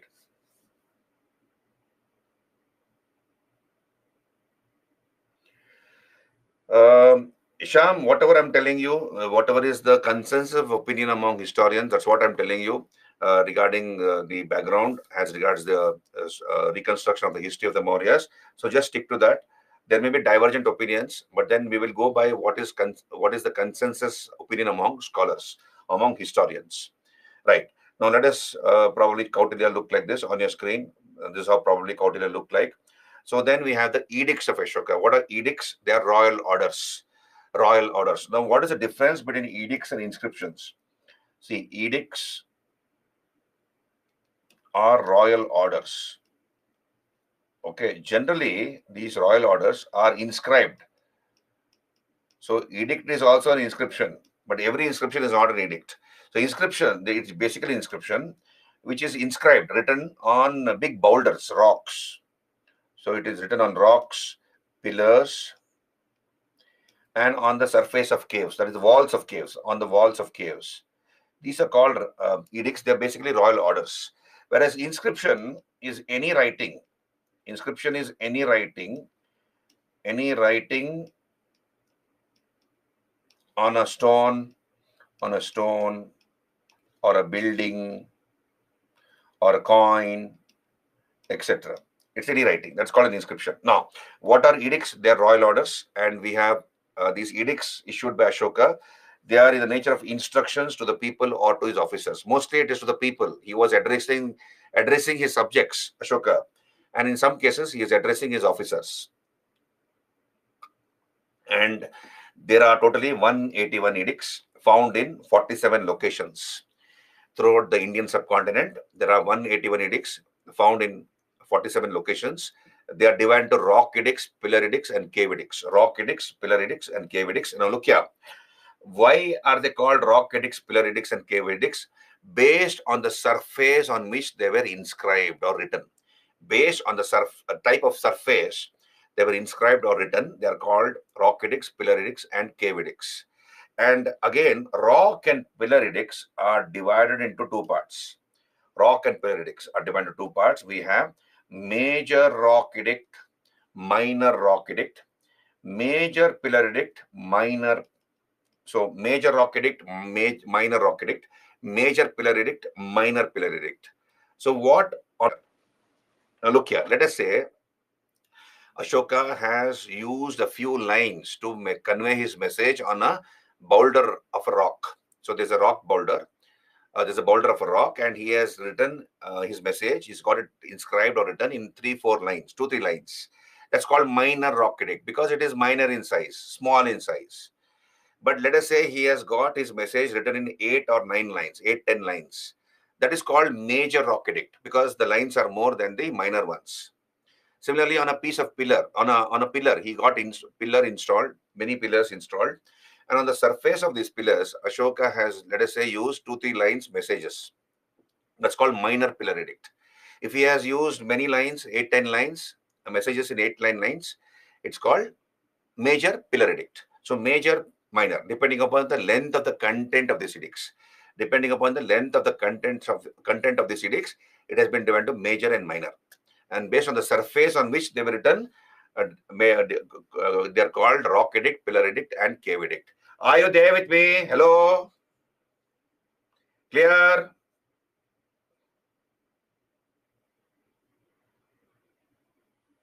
Okay, great. Right. So let's go on. So you can see on your screen.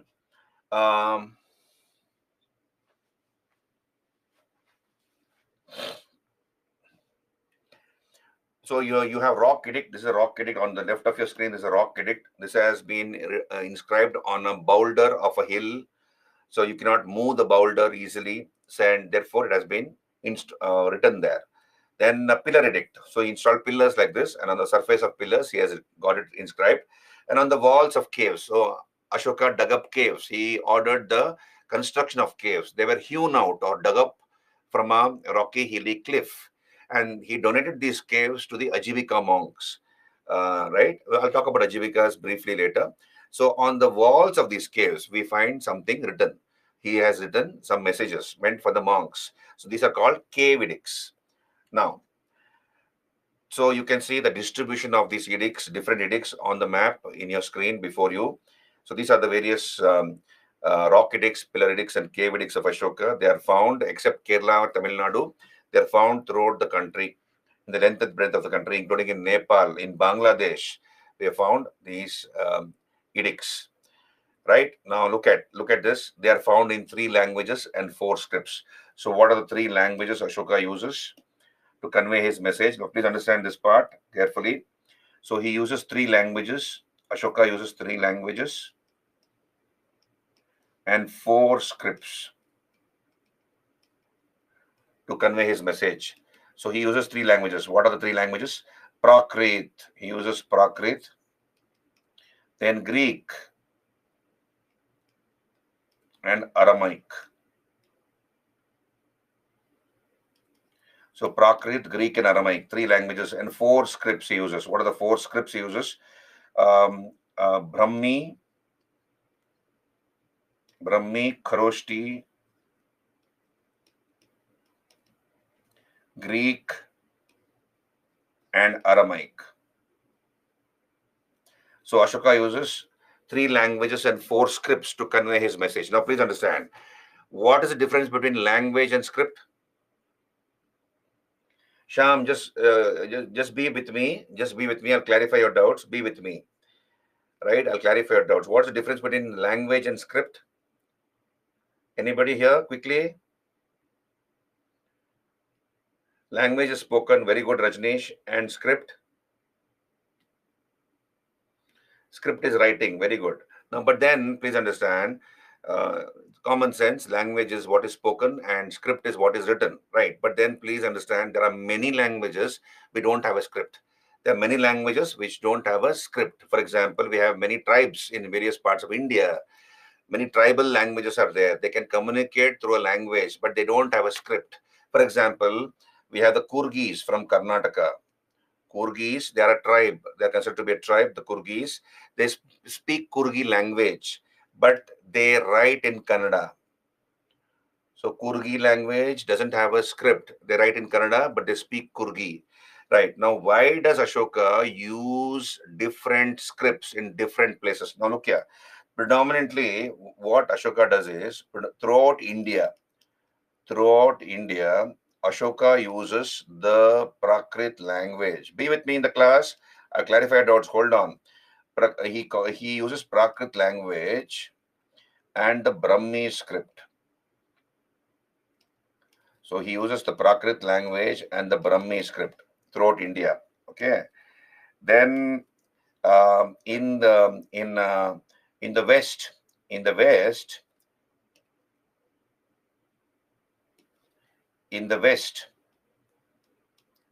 western part of India, Ashoka uses the Prakrit language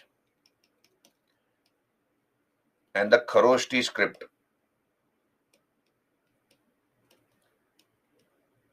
And when I say west, what do I mean? I mean Manshera and Shahbaz Gadi in Pakistan. Manshera and Shahbaz Gadi. Okay, now then in the northwest portions of India, that is Afghanistan. Okay, he uses Greek and Aramaic. Greek and Aramaic he uses. Greek and Aramaic language and a script. Greek and Aramaic language and Greek and Aramaic script. This is Kandahar. This is called therefore Kandahar bilingual. Kandahar is a place in Afghanistan in the northwest, isn't it? So Kandahar bilingual it is called because he uses 2 languages.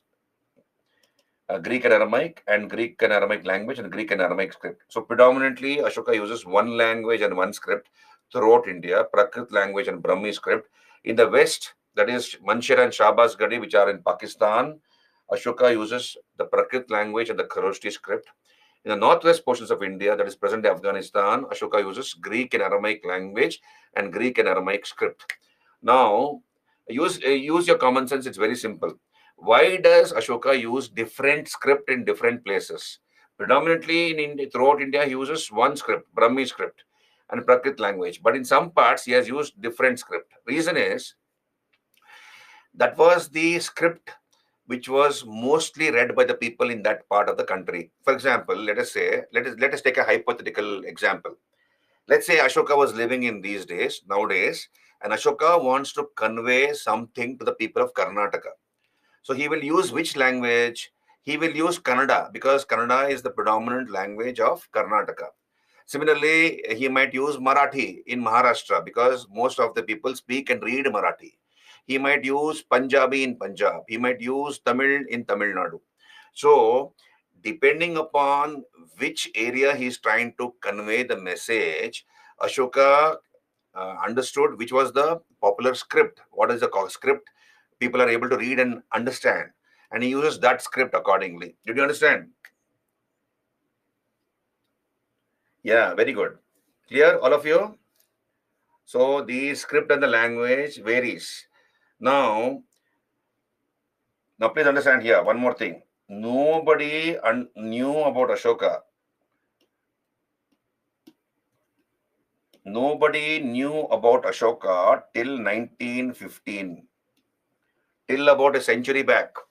We are in 2024. So go back 100 years back from today, a little bit more than 100 years. Till 1915, nobody knew about a king called Ashoka. Nobody, it was a question mark. Nobody knew about Ashoka. But we had found his edicts. And in these edicts, rock edicts, pillar edicts, cave edicts, we have some king claiming himself to be Devanam Piya. Deva. Now look here, first of all, nobody knew about Ashoka till 1915. Now, who was the person who deciphered the Ashokan Brahmi? So Ashoka uses mostly the Prakrit language and the Brahmi script throughout India, isn't it? Now, who was the person who deciphered or decoded the Ashokan Brahmi? His name was James Prinsep. James Prinsep, an officer of the English East India Company in the year 1837, was able to decipher the Ashokan Brahmi. He was able to read the Ashokan Brahmi. Now, once he read the Ashokan Brahmi and he devised the alphabetical slate as regards Ashokan Brahmi, and many others learned Ashokan Brahmi because of James Prinsep. People were able to read the Ashokan Brahmi. And some king was claiming himself to be Devanam Piya. Devanam Piya. In Pali language, Piya. In Sanskrit, Priya. So Devanam Piya, that means beloved of the gods. Beloved of the gods. And then and some of the places he was claiming himself to be Piyadasi. What is Piyadasi? One who looks on auspiciousness. One who looks on auspiciousness. One who is dear to behold. Dear to behold. That's the meaning of Piyadasi. So some king was claiming himself to be Devanam Piya and Piyadasi. Sometimes Devanam Piya, sometimes Piyadasi. Devanam Piya tells this. Piyadasi would like to say this, like that. So people got confused. Historians were confused. Who is this king? And to add to the confusion, almost a dozen kings of ancient India have claimed themselves to be Devanam Piya, beloved of the gods. So many, about a dozen kings had the title Devanam Piya. So there was a big question mark as to who this king was, who was claiming himself to be Devanam Piya and Piyadasi. But in 1915, at a place called Musky, in the Raichur district of Karnataka. So in the Raichur district, present Raichur district of Karnataka, a edict was discovered where Ashoka uses his personal name, Ashoka.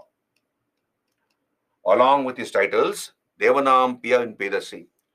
So then historians were able to pinpoint and pointedly tell, okay, this king who was claiming himself to be Devanam Piya and Piyadasi was none other than Ashoka.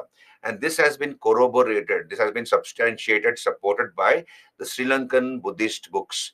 Dipavamsha, Mahavamsha support this, because in Dipavamsha, Mahavamsha also, we have Ashoka, apart from his personal name, using his titles, Devanam Piya, Piyadasi. So please understand, Ashoka was his personal name. Ashoka uses his personal name. Ashoka was his personal name. Piyadasi was his royal title. Piyadasi was his royal title. Probably he took the title after his coronation. And Devanam Piya was the general royal title of the period. This was the general royal title, because many kings also took the title. General royal title of the period. Are you there with me? Yeah. Stephen Kanaganahalli will come to that. Kanaganahalli will come to that. So you see, the first time we have the word Ashoka found at Musky. So in the Musky edict, we have Ashoka using the word Ashoka for the first time. And then we have 4 places. We have found 4 places where Ashoka uses the name Ashoka. 3 are in Karnataka and 1 is in Madhya Pradesh. What are the 4 places which are there in Karnataka? 3 places which are there in Karnataka. Of course, we have Musky. Musky is one. Musky, Nittur, Udegolam. These 3 are in Karnataka. Musky, Nittur, Udegolam, they are in Karnataka. And we have Gujjara, a place called Gujjara in Madhya Pradesh. There also Ashoka uses his personal name, Ashoka. A few years back, we have a place called Kanaganahalli in the Kalburgi district of Karnataka. This was a UPSC question asked, Kanaganahalli. Halli means village in Kannada language. Kanaganahalli. This is in the Kalaburgi or Gulbarga, earlier called Gulbarga, now called Kalaburgi. In the Kalaburgi district of Karnataka, we have the word Ranyo Ashoka. Ashoka uses the word Ranyo Ashoka. King Ashoka, right?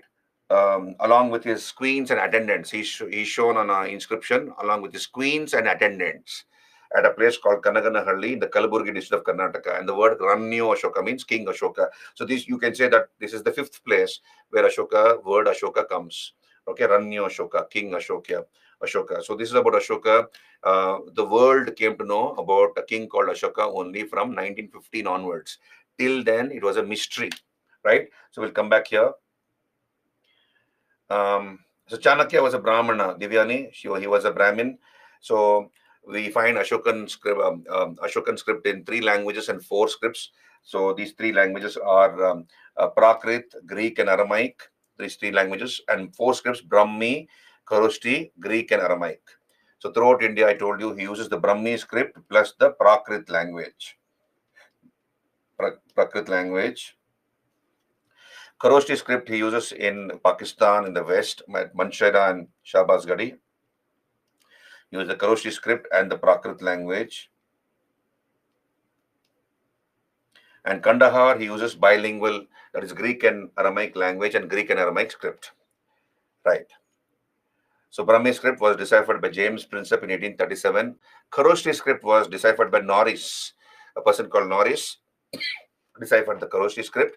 Now, Brahmi script along with Greek script is written from left to right. So that is the direction of writing. We all write from left to right, isn't it? That is the direction of Brahmi along with Greek. And right to left is Kharoshthi and Aramaic. Kharoshthi and Aramaic is written from right to left. That the direction of writing is that. So we have seen this: Musky, Nittur, Udegolam in Karnataka, and Gujjara in Madhya Pradesh. These are the 4 places where Ashoka uses the name Ashoka Maharaja. Ashoka was his personal name. So this is James Prinsep to the left of your screen. Okay, and this is the Ashokan Brahmi deciphered by him. Ashokan Brahmi deciphered by him. So we need somebody like him to decipher the Indus script. So once the Indus script is deciphered, we will come to know more about the civilization, the Indus civilization. So this is the place where the script was found in the Raichur district of Karnataka at a place called Maski. Right? Devanam Priya Maski. Right. So Ashokan edicts are divided into rock edicts, pillar edicts, and cave edicts. Right. So now look at it. Let us discuss the rock edicts of Ashoka. So they are directly inscribed on a rock of a hill, right? So there's a big boulder that was found, and Ashoka has inscribed it on that big rock or a boulder. So what are the important rock edicts? We have the Bhabru rock edict, found in West Bengal. So Bhabru is the name of a place in West Bengal, and Ashoka in that edict tells us that he expresses his faith in Buddhism. He declared his allegiance to Buddhism. In fact, this is the edict from which we come to know that Ashoka converted himself to Buddhism 2.5 years after the Kalinga War. So, what is the general impression about about Ashoka? He fought this Kalinga War. Kalinga is old name of Orissa. So he fought this Kalinga War, and he saw so much of death, destruction, bloodshed. It melted his heart, and he overnight gave up warfare and became an ardent supporter of Buddhism.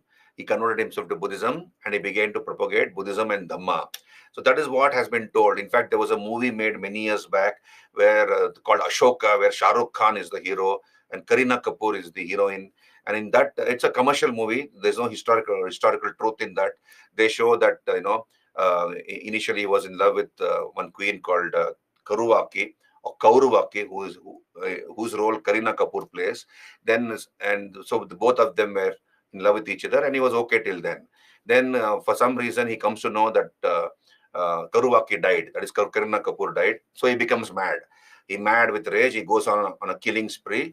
And then later he discovers that she's very much alive, and again he becomes all right. So this is a stupid movie. I mean, commercial cinema, no truth in that. So here we are told that Ashoka converted himself to Buddhism only 2.5 years after the Kalinga War. So where this evidence comes from? Babru Edict. The Babru Rock Edict, found in West Bengal, shows his allegiance to Buddhism.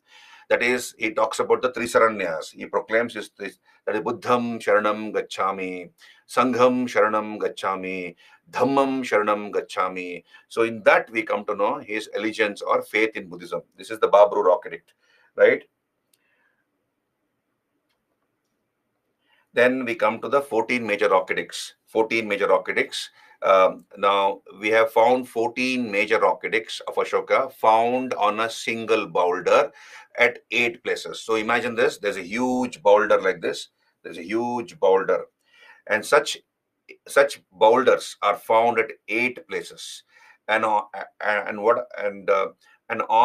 this single boulder we have 14 messages. 14 messages inscribed by Ashoka. They're called 14 major rock edicts because we have 14 messages. Major rock edict number 1, that is message number 1, written on a major rock piece, right?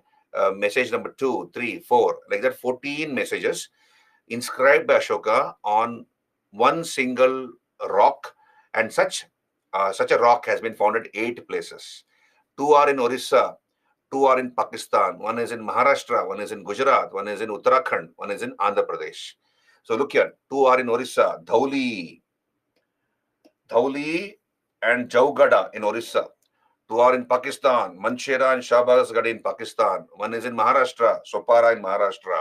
1 is in Gujarat, Junagadh or Girnar in Gujarat. 1 is in Uttarakhand at a place called Kalsi in Uttarakhand. 1 is in Andhra Pradesh, Yarragudi in the Kurnool district of Andhra Pradesh. So we have found 14 major rock edicts inscribed on a single boulder or a rock found at 8 places. Please remember these 8 places, right? Now let us look at the important major rock edicts of Ashoka. What is the message he conveys, right? What is the message he conveys? Yes, same 14 messages have been found at 8 places. Zeba, you're right. Same 14 messages have been found on a single boulder, and such boulders are found at 8 places. Okay. Now look here on your screen, factual information: prohibition of animal sacrifices, festive gatherings. So Ashoka initially was a non-vegetarian.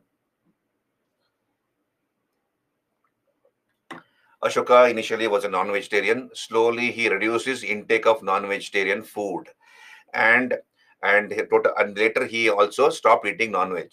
So he prohibits animal sacrifices and festive gatherings. So you have a festival, one community, one the followers of one particular sect or religion are having a festival. So he tells the people, you have festivities at a private level. Don't make it a public affair, because that might disturb the amity, the peace and order. Others might feel otherwise. So therefore, he tells the people to celebrate their festivals at a private level. So he prohibits animal sacrifices and festive gatherings. He doesn't want intolerance in society. That's why he tells this.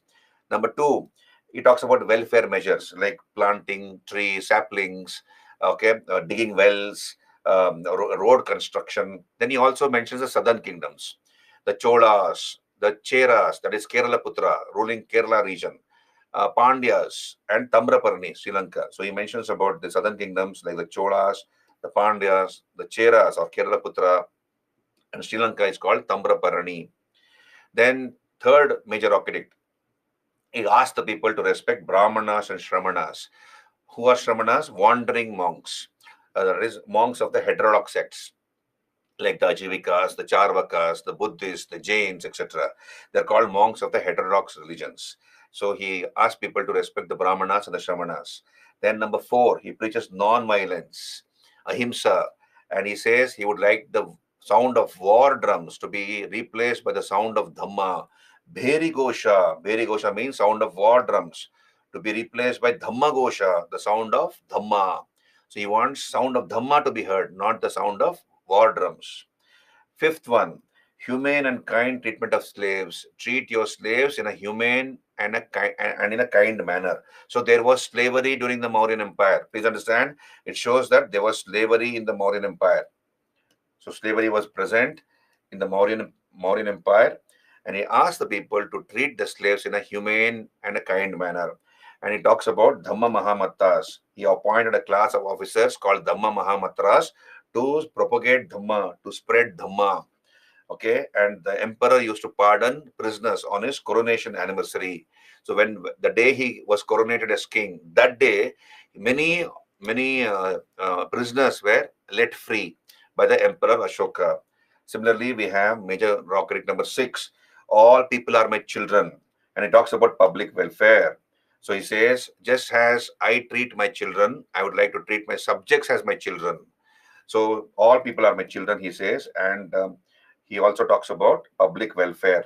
Right? I think I have run out of time today. So I think one more minute, 1 or 2 more minutes are there. I'll continue.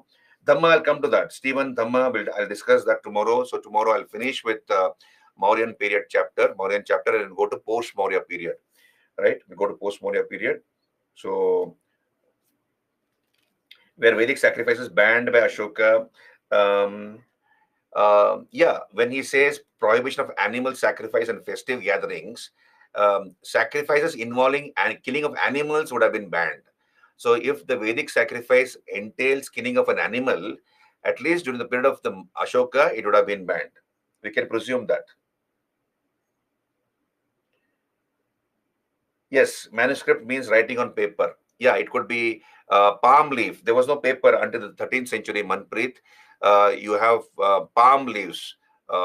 Initially, it was written on dry palm leaves, and later, when paper was introduced by the Turks during the Delhi Sultanate period, paper was introduced. Then they began to write on paper. So palm leaves are called tadapatra. Tadapatra means palm leaf. Okay, so I think I have run out of time. So thanks for your time. You have a great day. We'll meet tomorrow and finish this chapter and go to the post-Maurya period. So here Dhamma is Dharma. Yes, Dhamma is Dharma. Dhamma in Pali, Dharma is in Sanskrit. Yeah, thank you, Divani. Thank you, Divani. So have a great day. Any doubts, any queries, please mail me. And of course, the team is there. The backend team is there to support you. All the best. We'll meet tomorrow at the same time. Thank you. Good day.